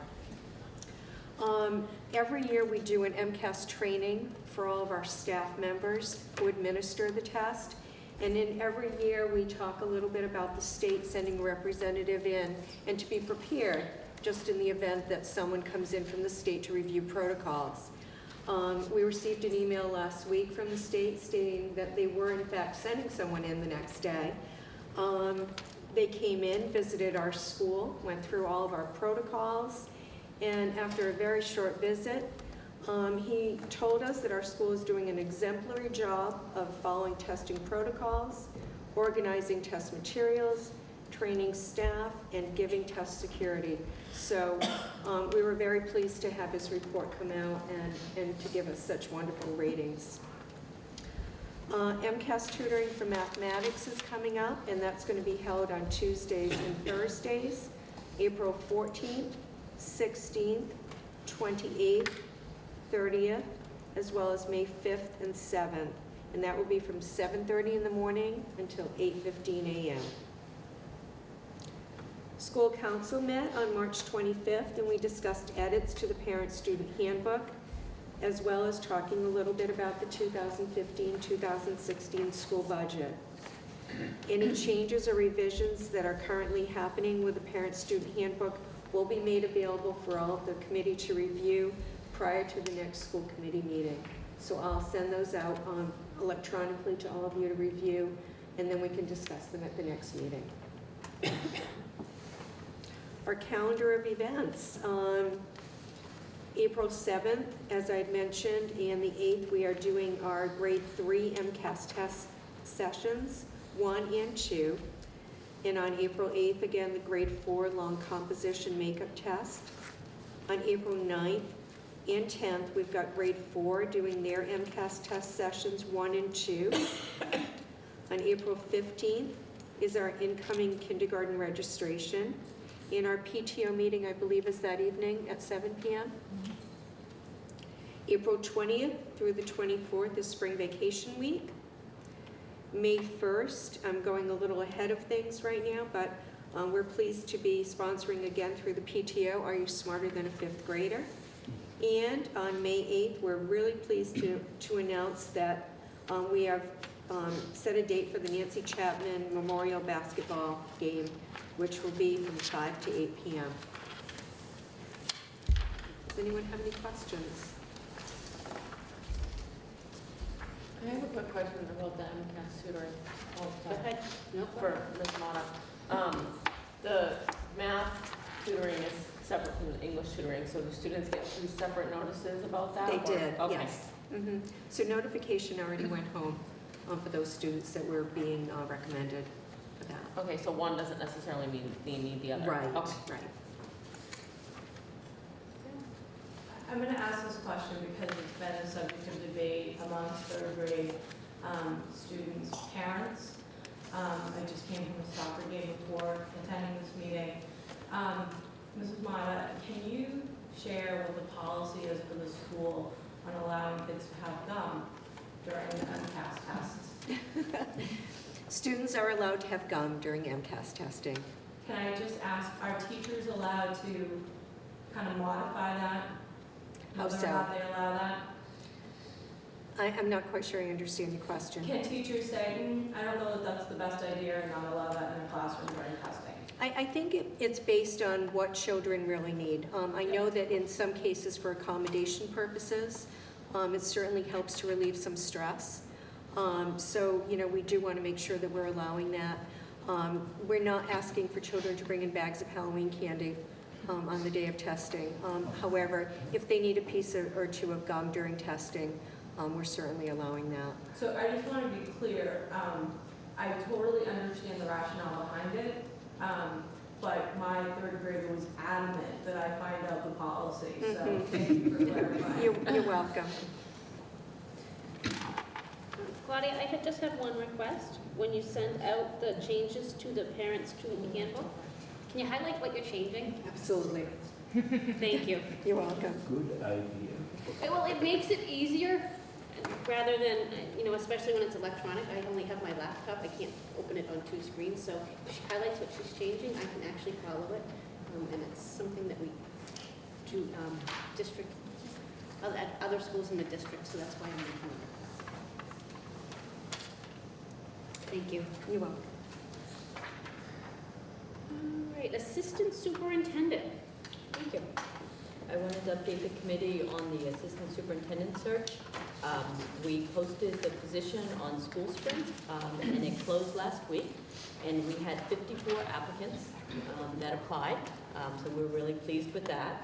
I've asked all the administrators to put in what they would consider their top 20 at the most candidates. We then did a tally to see out of the 54 how many people got the most votes. And so we have that list available now. Our first meeting will be tomorrow afternoon at 3 o'clock, and we'll begin a paper screening of the top applicants. And on the tall piece of paper in your packet, I put together the search committee. Representing Kingston is Judy Mason, who is the adjustment counselor there and also a former classroom teacher. From KES, Kingston Elementary School, is a grade 2 teacher, Krista McGonigal, who also is one of the education leaders. From Plimpton is the principal, Peter Benito. From Halifax, we have the assistant principal, Kane Beaudry, and Jess Shaw, a grade 6 teacher. We have the elementary K-6 curriculum coordinator, Melissa Farrell. From the secondary level, we have Elliot Glass, who is our Director of Career and Technical Programs. We have James Mulcahy, the Silver Lake Regional High School Principal. Kevin Sawyer, the Mathematics Curriculum Coordinator. He's our Veteran Coordinator. From the middle school, we have a long-term middle school teacher, Kathy Benash. She's a science teacher. As a school committee representative, we have someone who is representing both the region and one of the elementaries, Jason Frazier. He's on Silver Lake and on Plimpton. He also is a teacher in Norwell, so he has a strong background. The parent community representative, I'm really pleased to say Mary McKinnon will be there. She's a parent, and she's also on the Kingston Finance Committee. I'm very interested in trying to make sure we're inclusive of the towns, and that we have someone who can ask some important finance committee questions of the members. And then John Tuffy and myself. My goal was to keep the committee to 12. I have to admit, in order to do that, I had to pull John and I out and not count us, but there's 12 if you don't count us.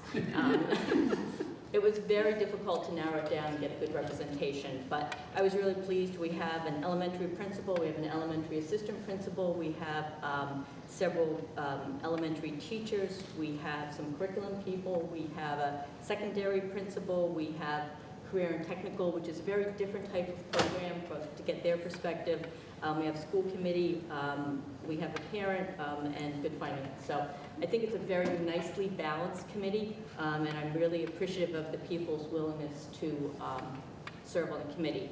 My anticipation is that will take about 10 to 12 hours to work our way through it. We'll do a paper screening first, decide on who's answering the questions, set up initial screening committee, initial interviews, screening interviews, and then we'll invite the second group back and narrow it down to probably the top 3. If we can work it out and fit it in, hopefully we'll be able to do some visits to their districts in their positions so we can get a sense of how they're viewed in their districts.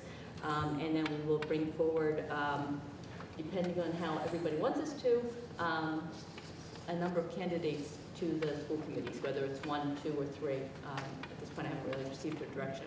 Are there any applicants from within this district? Within Silver Lake, no. Within the region? Within the... No. Really?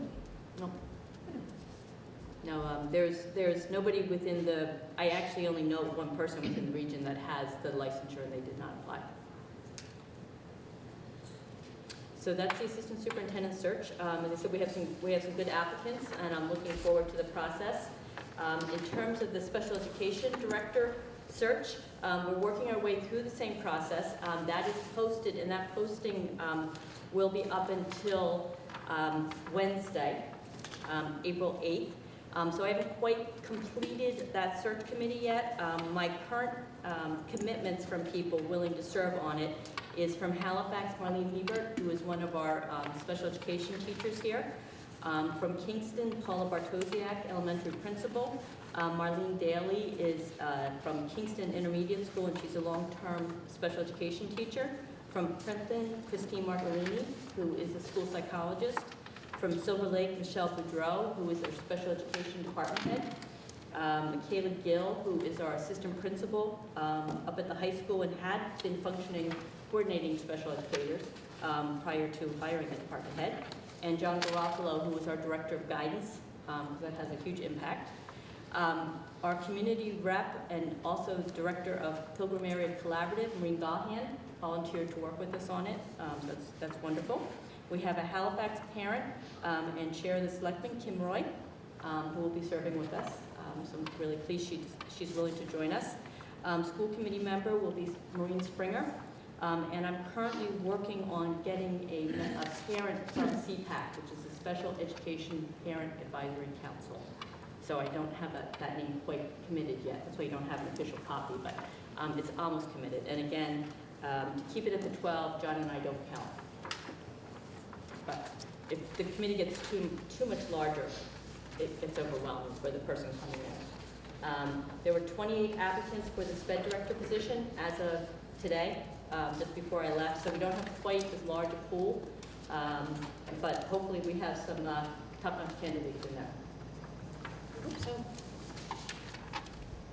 The other area that I did want to mention is our coordinated program review. I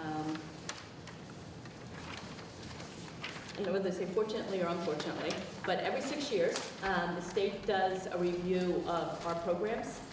It is a massive amount of work, and it's called a coordinated program review. And please remember, when they say they come in, everything is ×4, because it's all 4 districts. So all the paperwork has to be done. All of us at once? Exactly. Oh, that's terrible. So it is truly an unfortunate timing for us to have to go through this at this point in time. The only good news is they've broken it up a little bit. Last time I was here 6 years ago when we did it, and I remember killing a tremendous number of trees to get all the paperwork that the state required for these reviews, for these audits. This year they're doing a web-based management system And they're spreading it out over 2 years. So by the end of May, early June, we have to have in over 30 documents for civil rights for ×4, again, all 4 districts. And it's a huge number of areas. It's from training on bullying and intervention to sexual harassment to making sure you're reviewing your curriculum, that they're unbiased. I mean, it's quite an undertaking to make sure we do all our training correctly. And then for special education, they have over, I think there's over 60 areas that they have to go through. And again, ×4, all 4 districts. So the web-based management system is step 1. That has to be done by June. Next year, it will be in district, and they will be also reviewing Title I, our career and vocational technical education program, and English language learners, and be doing a records review of our special education students, some PIC students. So it is a very large undertaking for the administrators in the district. It involves a huge amount of time and effort, and I just wanted to let you know that. There will be some things we'll have to do. We'll have to put it in the paper to let people know when they're coming, and there will be some steps that will be involved, but it is a massive undertaking. I have to say that for me personally, Melissa Farrell, the K-6 curriculum coordinator, is an organizational queen, and she's truly phenomenal at helping me with this. And I really publicly have to say that she's absolutely fantastic at getting all these documents together. It is really a huge amount of paperwork. So. Any questions? Thank you. Oh. Superintendent. Well, the very first item is monthly financial report. I'm going to ask Christine to talk about that. Good evening. Once again, you have your financial and the yellow sheets, and this is as of the warrants that you're seeing tonight. We're going into the last quarter of the year. We are showing some signs of concern within our budget. The weather and snow have created some of the obstacles, as well as some of the deficits within our special education area. If you look at your financial, I just wanted to start on the first page of the detail. The very first line is one we had talked about when we were budgeting, is the school committee salary clerical area. We are, based on the number of hours that are being used for the function right now, we expect it to be a deficit this year, and then we'll try to increase the budget next year for that. The next area of concern is on page 4 of the detail. In the middle of the page is our utility accounts. As you know, we had an extremely cold winter, and there has been some increase in our gas and electric accounts both. Right now, we're expecting a deficit of approximately $6,200 in our electric account and an $18,000 deficit in our gas account. We've just had like I said, a terrible winter. We did find out today, though, the town is proposing an article for town meeting to transfer $4,750 to our budget in the utility line to cover some of those increases in the costs of electricity. Most of the increase in our gas we found is from usage. We're actually just using that much more gas this year. Then the next area of concern is in our special education area. If we flip to page 6 of the detail, we start off with the supply and material account, and that's based on, for psychological testing that we do in-house, we've had to order more supplies to get to this year. We just couldn't wait to the new year. This is what we needed to get through the year. Also in that area is the contracted services line. There's a deficit of $47,000. We had talked about this previously. This is an account where a grant took care of much of the funding for this. The grant is no longer able to do that. So the local operating budget is absorbing the balance of that. And we have increased the budget for next year to make sure that we can get through the year. And the final area is the special education out-of-district tuition account. That deficit you're seeing there of $442,000 is because we have not received all of our circuit breaker money yet. We expect that once we do receive all of our circuit breaker money, there'll be a deficit of approximately $80,000 for this year. But our special education department has applied for some circuit breaker extraordinary relief funds. We found out that we were eligible for that. So we're looking to that to make a big dent to this area. The one highlight is on the out-of-district vocational account. We still have a surplus of over $100,000. And if, that maybe we need to look if this, we can't cover all this deficit in the tuition, the out-of-district special education tuition account. Are there any questions? We're gonna make it through the year in the black. We are doing our best. We're looking every way we can. Some, And I just would add that qualifying for extraordinary relief in special education really is an indication that we've had some surprises this year in terms of placements and student movement. Not that we did a bad job in terms of budget, but frankly, we got surprised. I've always said that out-of-district tuition and transportation for school superintendent is the moral equivalent of it's snowing for the highway superintendent. I mean, you have to deal with it, you have to move it, you have to make it better, but you didn't budget for it because it comes as a surprise. all right. Are there any other questions for Christine? The next item is the 15-16 operating budget and the technology article. We met here just a week ago and spent quite a bit of time talking about next year's budget. There is one minor change that we're here to tell you about, and I believe that you got a copy of the budget. It says version 4. If you look at the very version 3. No, Four. this one says version 4. If you look at the very bottom of it, you will see that we have another out-of-district vocational student. And so if there are no other changes, and all of those students who have applied get accepted, and if they all go, there's a lot of ifs in that sentence. That's what the number will look like. So we've gone from costing less than last year to slightly more than last year. Other than that, the budget is the same as you've seen, as you saw a week ago. I know Christine went back and revisited the whole question of utilities, and I think her exact words were, "I wish it was less too, but that's the number that we need." So are there any questions or further discussion about this budget? I have a question. Sure. For the out-of-district vocation. Yeah. So we have a returning student for next year and then 4 students who have applied, correct? One returning, correct. And then we did have 5 students that applied. One of them is applying to South Shore Vocational, which does not take out-of-district students as freshmen. So we're not including that. We do have another student who's applied to South Shore Vocational as an upperclassman, and they haven't taken those students. And the balance are for Norfolk County and Bristol County. Okay, so they've So that is applied. a total of 6 students. Okay, so this represents 6 students. Okay, so they've applied. The one student that's returning, I think will be accepted back into the program. Yes. Okay, so the additional 5. They've applied, but they haven't been accepted yet. Correct. Correct. We do Okay. not have knowledge of them being accepted yet. Okay, so when is the typical acceptance go up? When do we know for sure these students are actually going?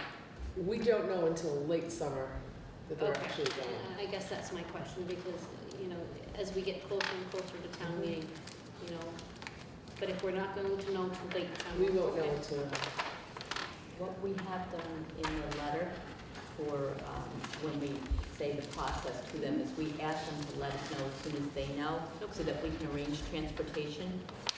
That has helped them to communicate a little better with us, with the implication that if they don't tell us, we won't have transportation. Okay. Previously, we didn't really get a response from them until it was very late. So we've been trying to get the concrete information as soon as possible, but they really don't always let us know. The other thing is that South Shore Vocational and Norfolk Aggie and Bristol Aggie all have members that are part of their district. And so they will take their members before, in fact, they have to take their members before they go to out-of-district students. And so they have it really is June before they're getting decisions from those people. Now, there are cases where it's a returning student. They get through the year successfully. They know that they're not going to, or they're awfully close. They know they're not going to be asked to not come back, that kind of thing. But it's June by the time they're making admission decisions. Okay. Are there any other questions about this? The only change on this from version 3? True? That was the only change to the out-of-district location. Out-of-district location. Yeah. I didn't see any difference except for that this was for this. All right. So is there a motion to, do you have motions for us? Is that how you want us to vote this? I didn't write motions for No, this. okay. We vote, as I remember, it, the regular day. I think it's, We have to separate this into regular day instead? I think we, No, total. Total without special, Total out-of-district special without- education. yeah. So the number that it's up 2.48%. So is there a motion to approve the 2015-2016 Halifax Elementary School budget for the total without out-of-district special education of $5,102,810, because the town likes us to do this in even dollars. So moved. Second? Is there any discussion? Seeing none, all those in favor? Aye. Opposed, abstentions? Okay. So now I'd ask you to consider approving an out-of-district special education budget in the amount of $1,889,430. Is there a motion to approve the out-of-district special education in the amount that Mr. Tuffy just stated? So moved. So second. Any discussion? All those in favor? Aye. Opposed, abstentions? And then finally, I'd ask you to approve an out-of-district vocational education budget in the amount of $159,000 even. Is there a motion? So moved. Second? Is there any discussion? Seeing none, all those in favor? Aye. Opposed, abstentions? The next order of business when it comes to budgets has to do with the article that we have asked to be put on the agenda, on the warrant. You may remember we have 4 items on that. First item is for 2 network switches in the amount of $5,800. That number, by the way, just to be clear, is part of an application we've made for E-rate. And so if the E-rate application is accepted, we will know in the next 30 days or so. That will pay for approximately half the cost of replacing network switches. So what you see here is half that cost. That's the size of the new grant we expect to get under E-rate. They've completely changed the program around. We're looking for a drive array storage unit, backup of data. We're in the amount of $3,000. We're looking for 2 printers to start a printer replacement program here, a total of $2,400. And finally, $11,000 to air condition, and I'm pointing to the room back there. It says storage room. It's really the head-end room for the computer system. When we built the building, it was sort of we had multiple servers and switches and a lot of other equipment, and it is not air conditioned, nor is this room air conditioned. It's created an issue. We did get a price to get it air conditioned. It is with a split system. It's the little compressor that you see outside, and the cooling unit inside the room. We would certainly go out and seek other proposals before we actually ordered anything. But at this point in time, we know that the wiring and the unit itself is about $9,200, and we have an allowance in there for doing some of the work that would be involved in moving the supply and return line that goes through the wall, above the ceiling, below the floor, and into the room. We think that's more than sufficient to cover it, but then again, as I often say, nothing good comes from renovation, so we really don't know what we're going to find until we get there. So those are the 4 items for a total of $22,200.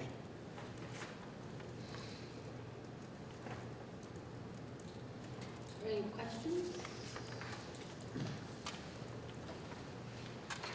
I have a comment. Go ahead. I'm not sure the air conditioning's gonna fly. That's just my comment. I understand the need for it, don't get me wrong, I've been on town meeting floor, and I have a feeling it's gonna raise some debate.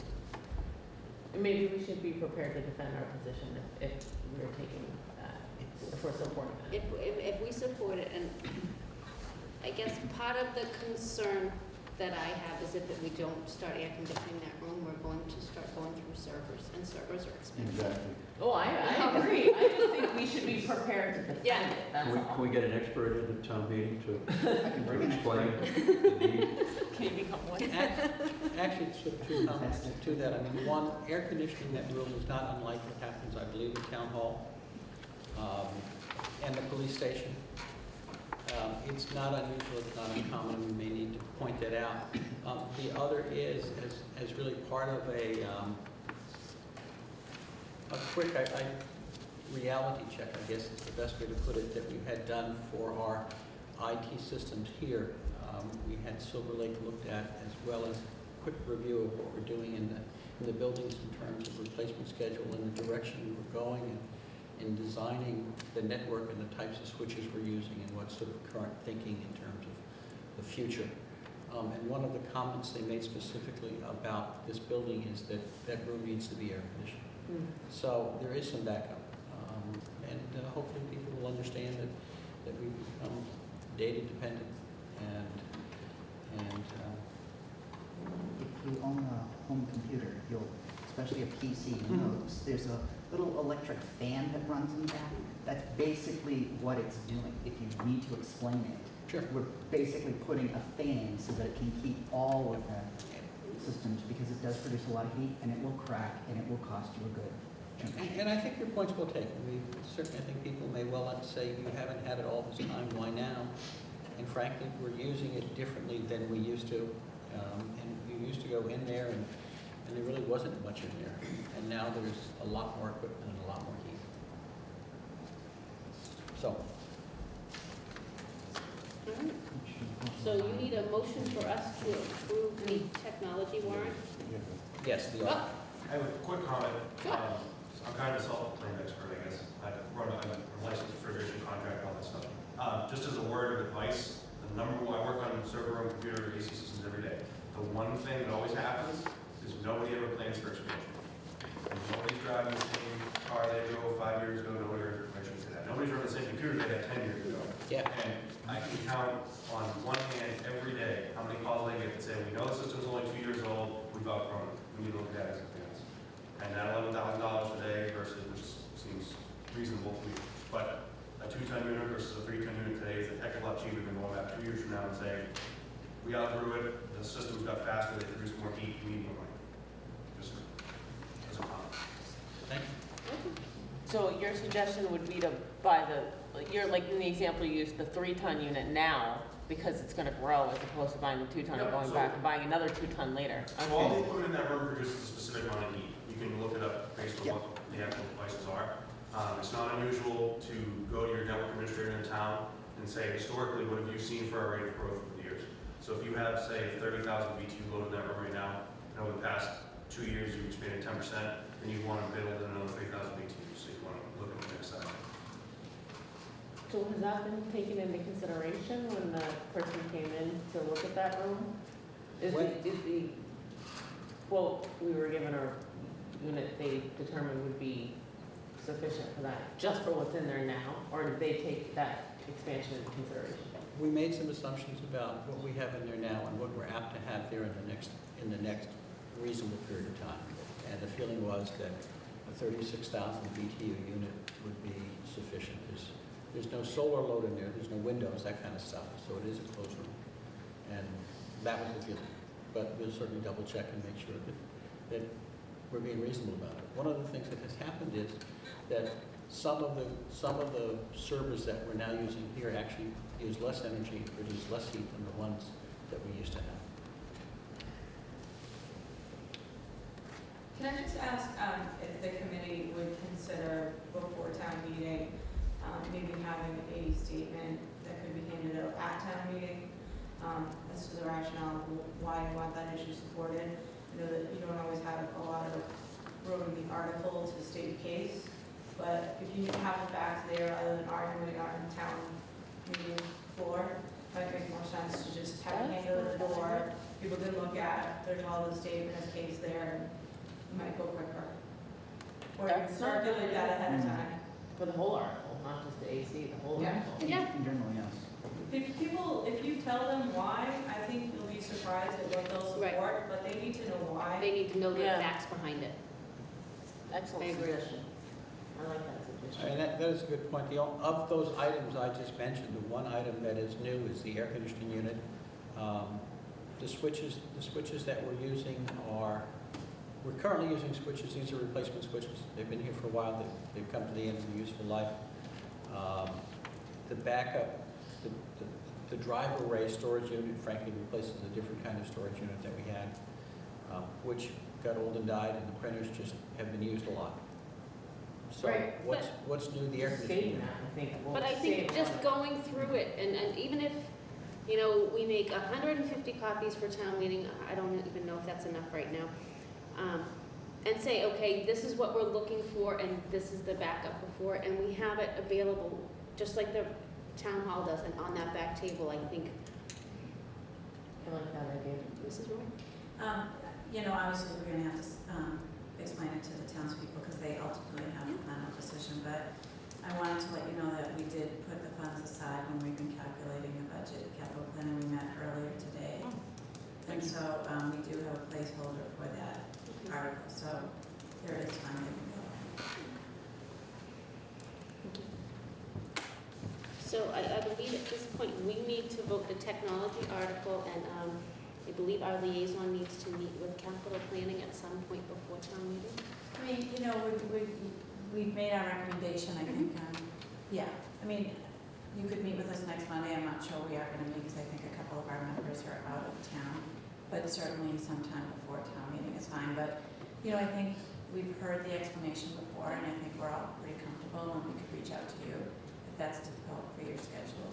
It can work out. Yeah. I can talk with you after the meeting. Okay.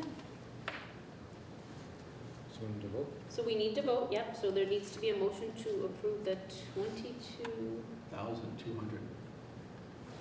for the previously discussed $22,200 for the technology article for 2 network switches, 1 drive-away storage unit, 2 printers, and an air conditioner for our computer network room. So made. Second. Is there any further discussion? All those in favor? Aye. Opposed, abstentions?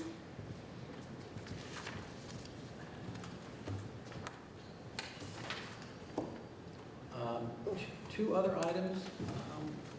Next has to do with, if I'm going to ask you to vote on this draft of an MSBA statement of interest.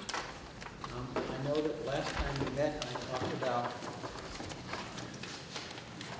the plan that we had to apply to the Mass School Building Authority for their support in the roof replacement for this building.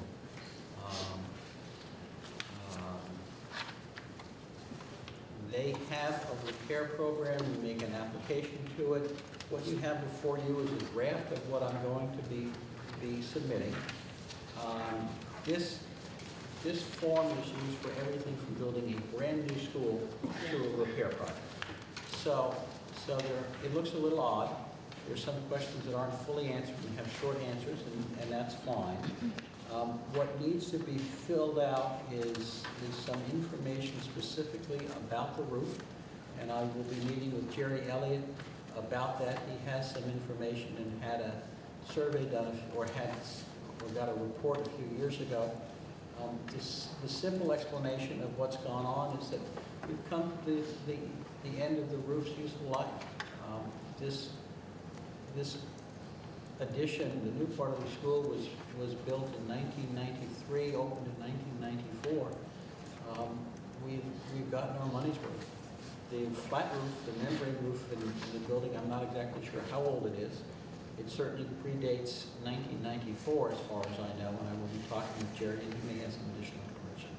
It's been repaired a number of times, we've done the things to maintain it, but now the time has come to replace it. So, we will be making an application by Friday, that's the deadline. I'll be meeting with the selectmen tomorrow night to get them to approve this draft. And by the end of the week, I will need some signatures from Charlie as town administrator, Casey as chairman of the school committee, and myself to make this application. This commits you to absolutely nothing. In fact, it's very clear in the votes that's going to be made that this commits the building authority as well to absolutely nothing. This says that you're going to file an application and finish this up, and that you understand that you may or may not get accepted, you may or may not get some money. And if you do, you're going to follow a process. And Casey has it here. Notice it says 270 days. Nothing's going to happen right away. There's going to be time to have discussion and talk about it, to get a design and pricing, to come before a future town meeting and tell them what needs to happen. We need to start this now because while we know we need to do this repair project, it's not an emergency, but it's going to be there before we know it. And so in order to protect your investment in this building, I ask that you please vote to approve this draft. If you have any questions, we're going to answer them. Otherwise, there's a specific form of vote. Everything about this is very prescriptive. Very prescriptive.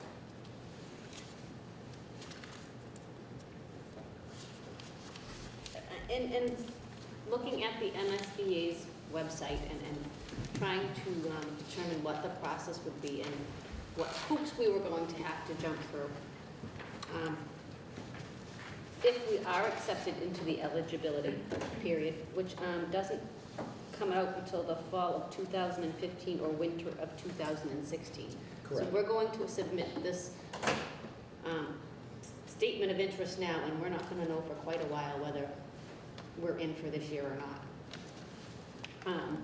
One of my thoughts was, if the school committee and the Board of Selectmen vote to do this, and I see no reason not to, is that maybe as we move forward over the summer months that we start talking about the next steps if we get accepted, because I can just read this real fast.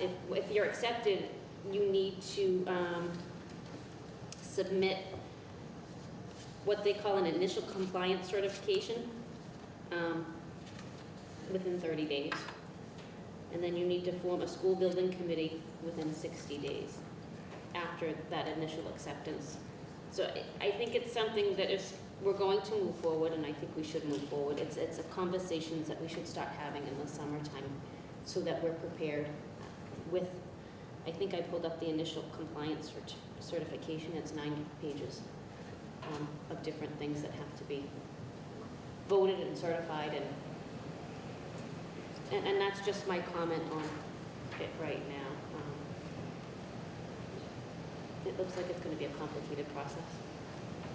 It is daunting to look at it. And I will tell you, there's a whole cottage industry that's developed around with contractors and project managers around putting people in compliance with this. So there's a way to do it. And again, it's very exact. But at this point, we don't have to spend any money. Just a statement of interest, right? Right.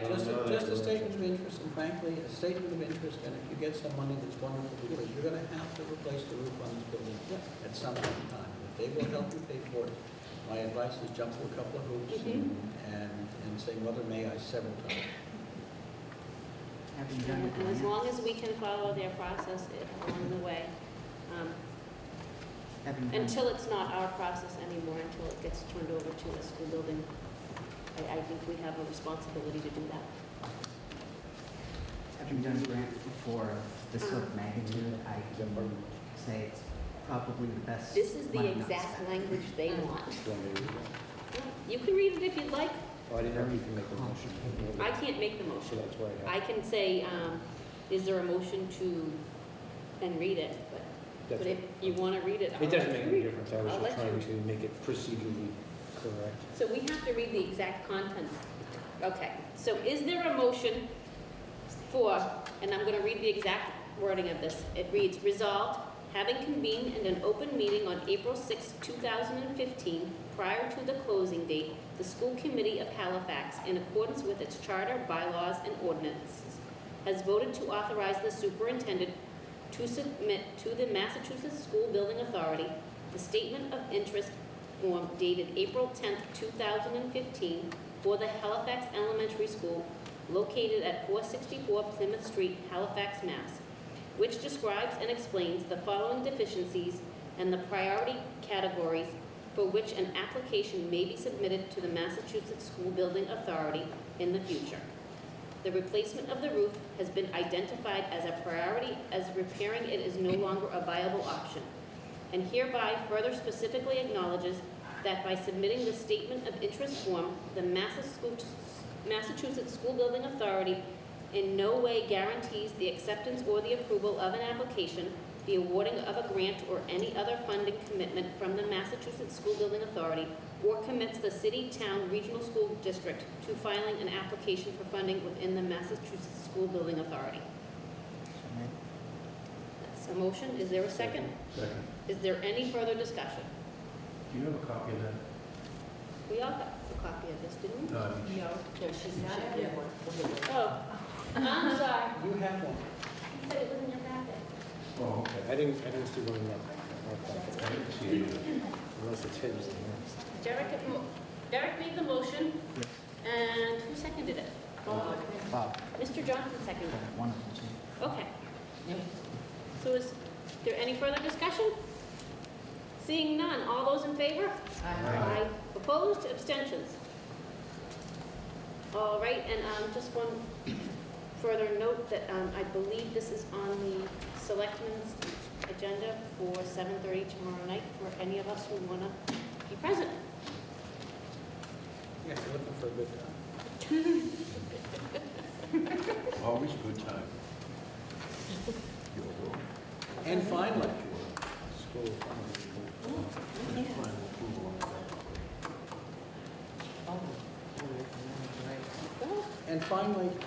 at a previous meeting, you got a copy of what was a draft of our upcoming school calendar.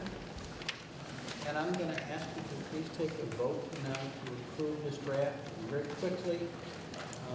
As you may remember, we're going to start the way we have it in years gone by, which is to say, the Wednesday before Labor Day will be the first day back for students, which this year happens to be in September. Labor Day is as late as it can be. It would be September 2nd. That we would have a professional development day in October connected to Columbus Day weekend, so that becomes a 4-day weekend for people if you're planning vacations. We move it to Veterans Day. We move it to Election Day when we know that we have a big election, presidential elections, that sort of thing. Then December holiday break would start on Thursday the 24th. That's when we would close for Christmas, winter break, whatever you choose to call it. Come back to school on Monday the 4th, so that's about a week and a half. And the rest of the year looks like what you'd expect. We would have a winter break over February tied to President's Day, an April vacation tied to Patriots Day. And if we had no snow and no snow days, we would be done on this, none ordered, we'd be done on the 16th of June. We had 8 days this year. That's very unusual. I think you may remember in the last 12 years we had 3 days with no days, 4 days with one day, and 1 year with 2 days. To have 8 days is very unusual. Although if we did have that, we'd still have 10 extra days between the end of 16th and the end of June when we have to get the school year in. So that's a quick view of it. I'd ask you to please approve the calendar so we can make some plans. Do you mind handing me your calendar for just 1 second? Not at all. Thank you.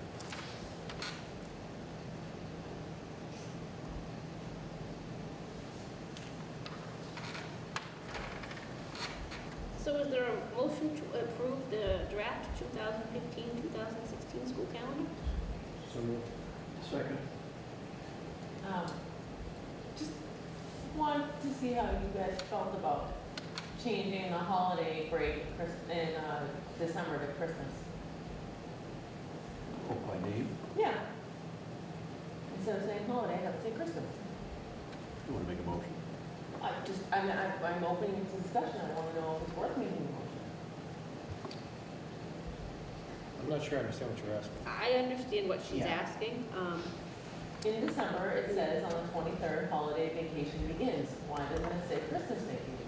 That's why we have it Because off. some people may not celebrate Christmas. Right, but that's not why we have vacation. The Jewish holiday is before that, isn't it? Depends on the year. Jewish holidays based on the lunar calendar.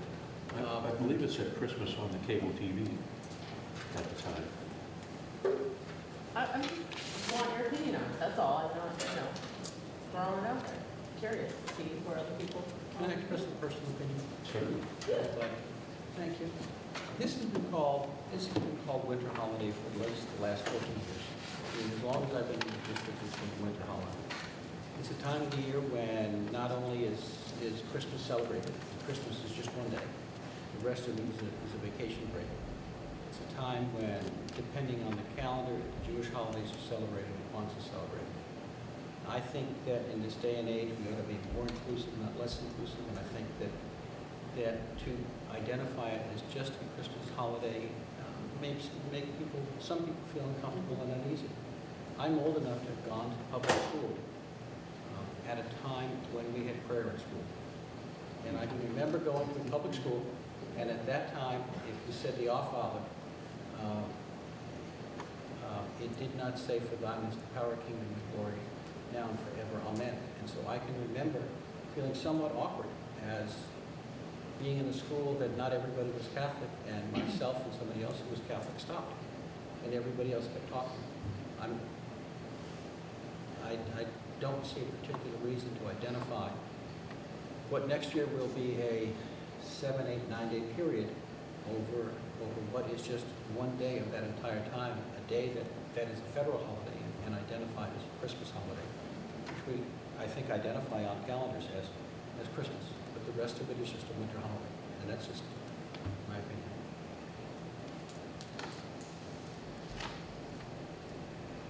I too am of that vintage. And I remember it being Christmas vacation, followed by winter vacation, followed by spring vacation. I don't recall any complaints in those days, but you're right, times have changed.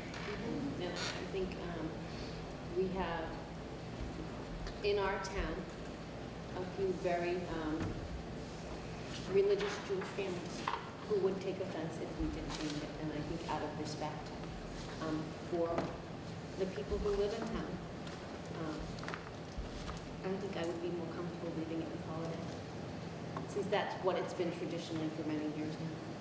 I think changing it back would just offend some of the people. I think in the long term, what it's called. Not something I would go fight for. It's gonna, in the long term, what it's called is not, Yeah, yeah, I mean, it's just something on a calendar. yeah, no, I agree. So, and I guess that would be where I stood on it. Just knowing those families and that they are pretty vocal. No, actually, I think the spring vacation was Easter vacation. Way back in my right. You know, Easter of course moves, so I don't know. Yeah, I mean, it it's jumps always around. been around it's always been tagged to Patriots Day. Yeah. Some years it lines up with Easter. I do have a comment, it's not for this year's calendar that we're voting right now, but I've had a couple of people approach me and ask me what we think about combining the January and February vacations into 1 week in March. So I'm just putting it out there that I have been approached about it, and it might be something, You mean swiping a week from the kids? We get out. It's actually only a couple days. It's combining February and April. We Yeah. tie them around a 3-day weekend anyway, so each week is only a 4-day vacation actually, so it's a total of 8. And if we were to combine them, it would actually just be losing. Yeah. that's what they do in college, they had got it, usually we had a week in March. I mean, I think two other things that go with that. One is that I've always welcomed the idea that I have a week in February where I don't have to worry about calling school. And we can. That's a good point. And we can move snow. Yeah. And clean up. And the other thing is, I think we need a critical mass of communities who are going to do that because of testing schedules. And, you know, right now, we're testing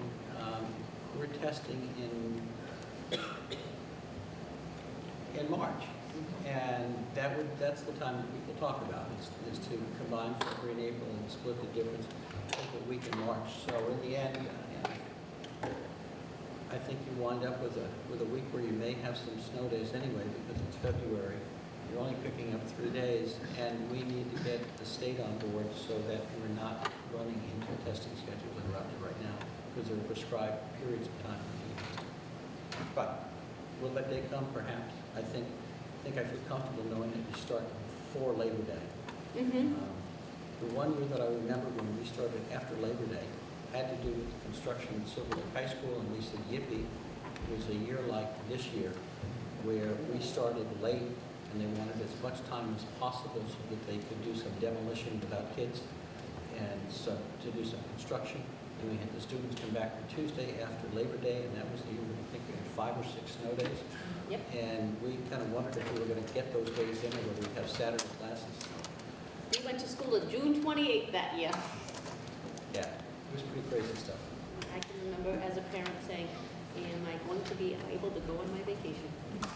So I understand where our parents concerned. So I think we have a motion on the floor. we do. So a motion to approve the calendar. There was a second. Is there any further discussion? Seeing none. All those in favor? Aye. Opposed? Abstentions? Okay. I do not know of a reason we need an executive session tonight. Is there a motion to adjourn? What? I was saving something for our dates to remember section. Okay, so dates to remember, April 20th, Patriots' Day, April 20th to 24th, 2015, spring vacation. May 4th is our next school committee meeting. Just, can I put something on the agenda or suggest and see if it's okay with you guys? Mrs. Whitney's kindergarten class did a video about the alphabet, and she sent me an email and asked me if we were interested in seeing it as a committee, and I wanted to ask if we were. We can put it on the agenda for our next meeting and start off with a student presentation? Yes. Oh, good. Sure, cool. That's my favorite. Those are fun. Yeah, I pretty much told her it would fly. I figured I had to ask.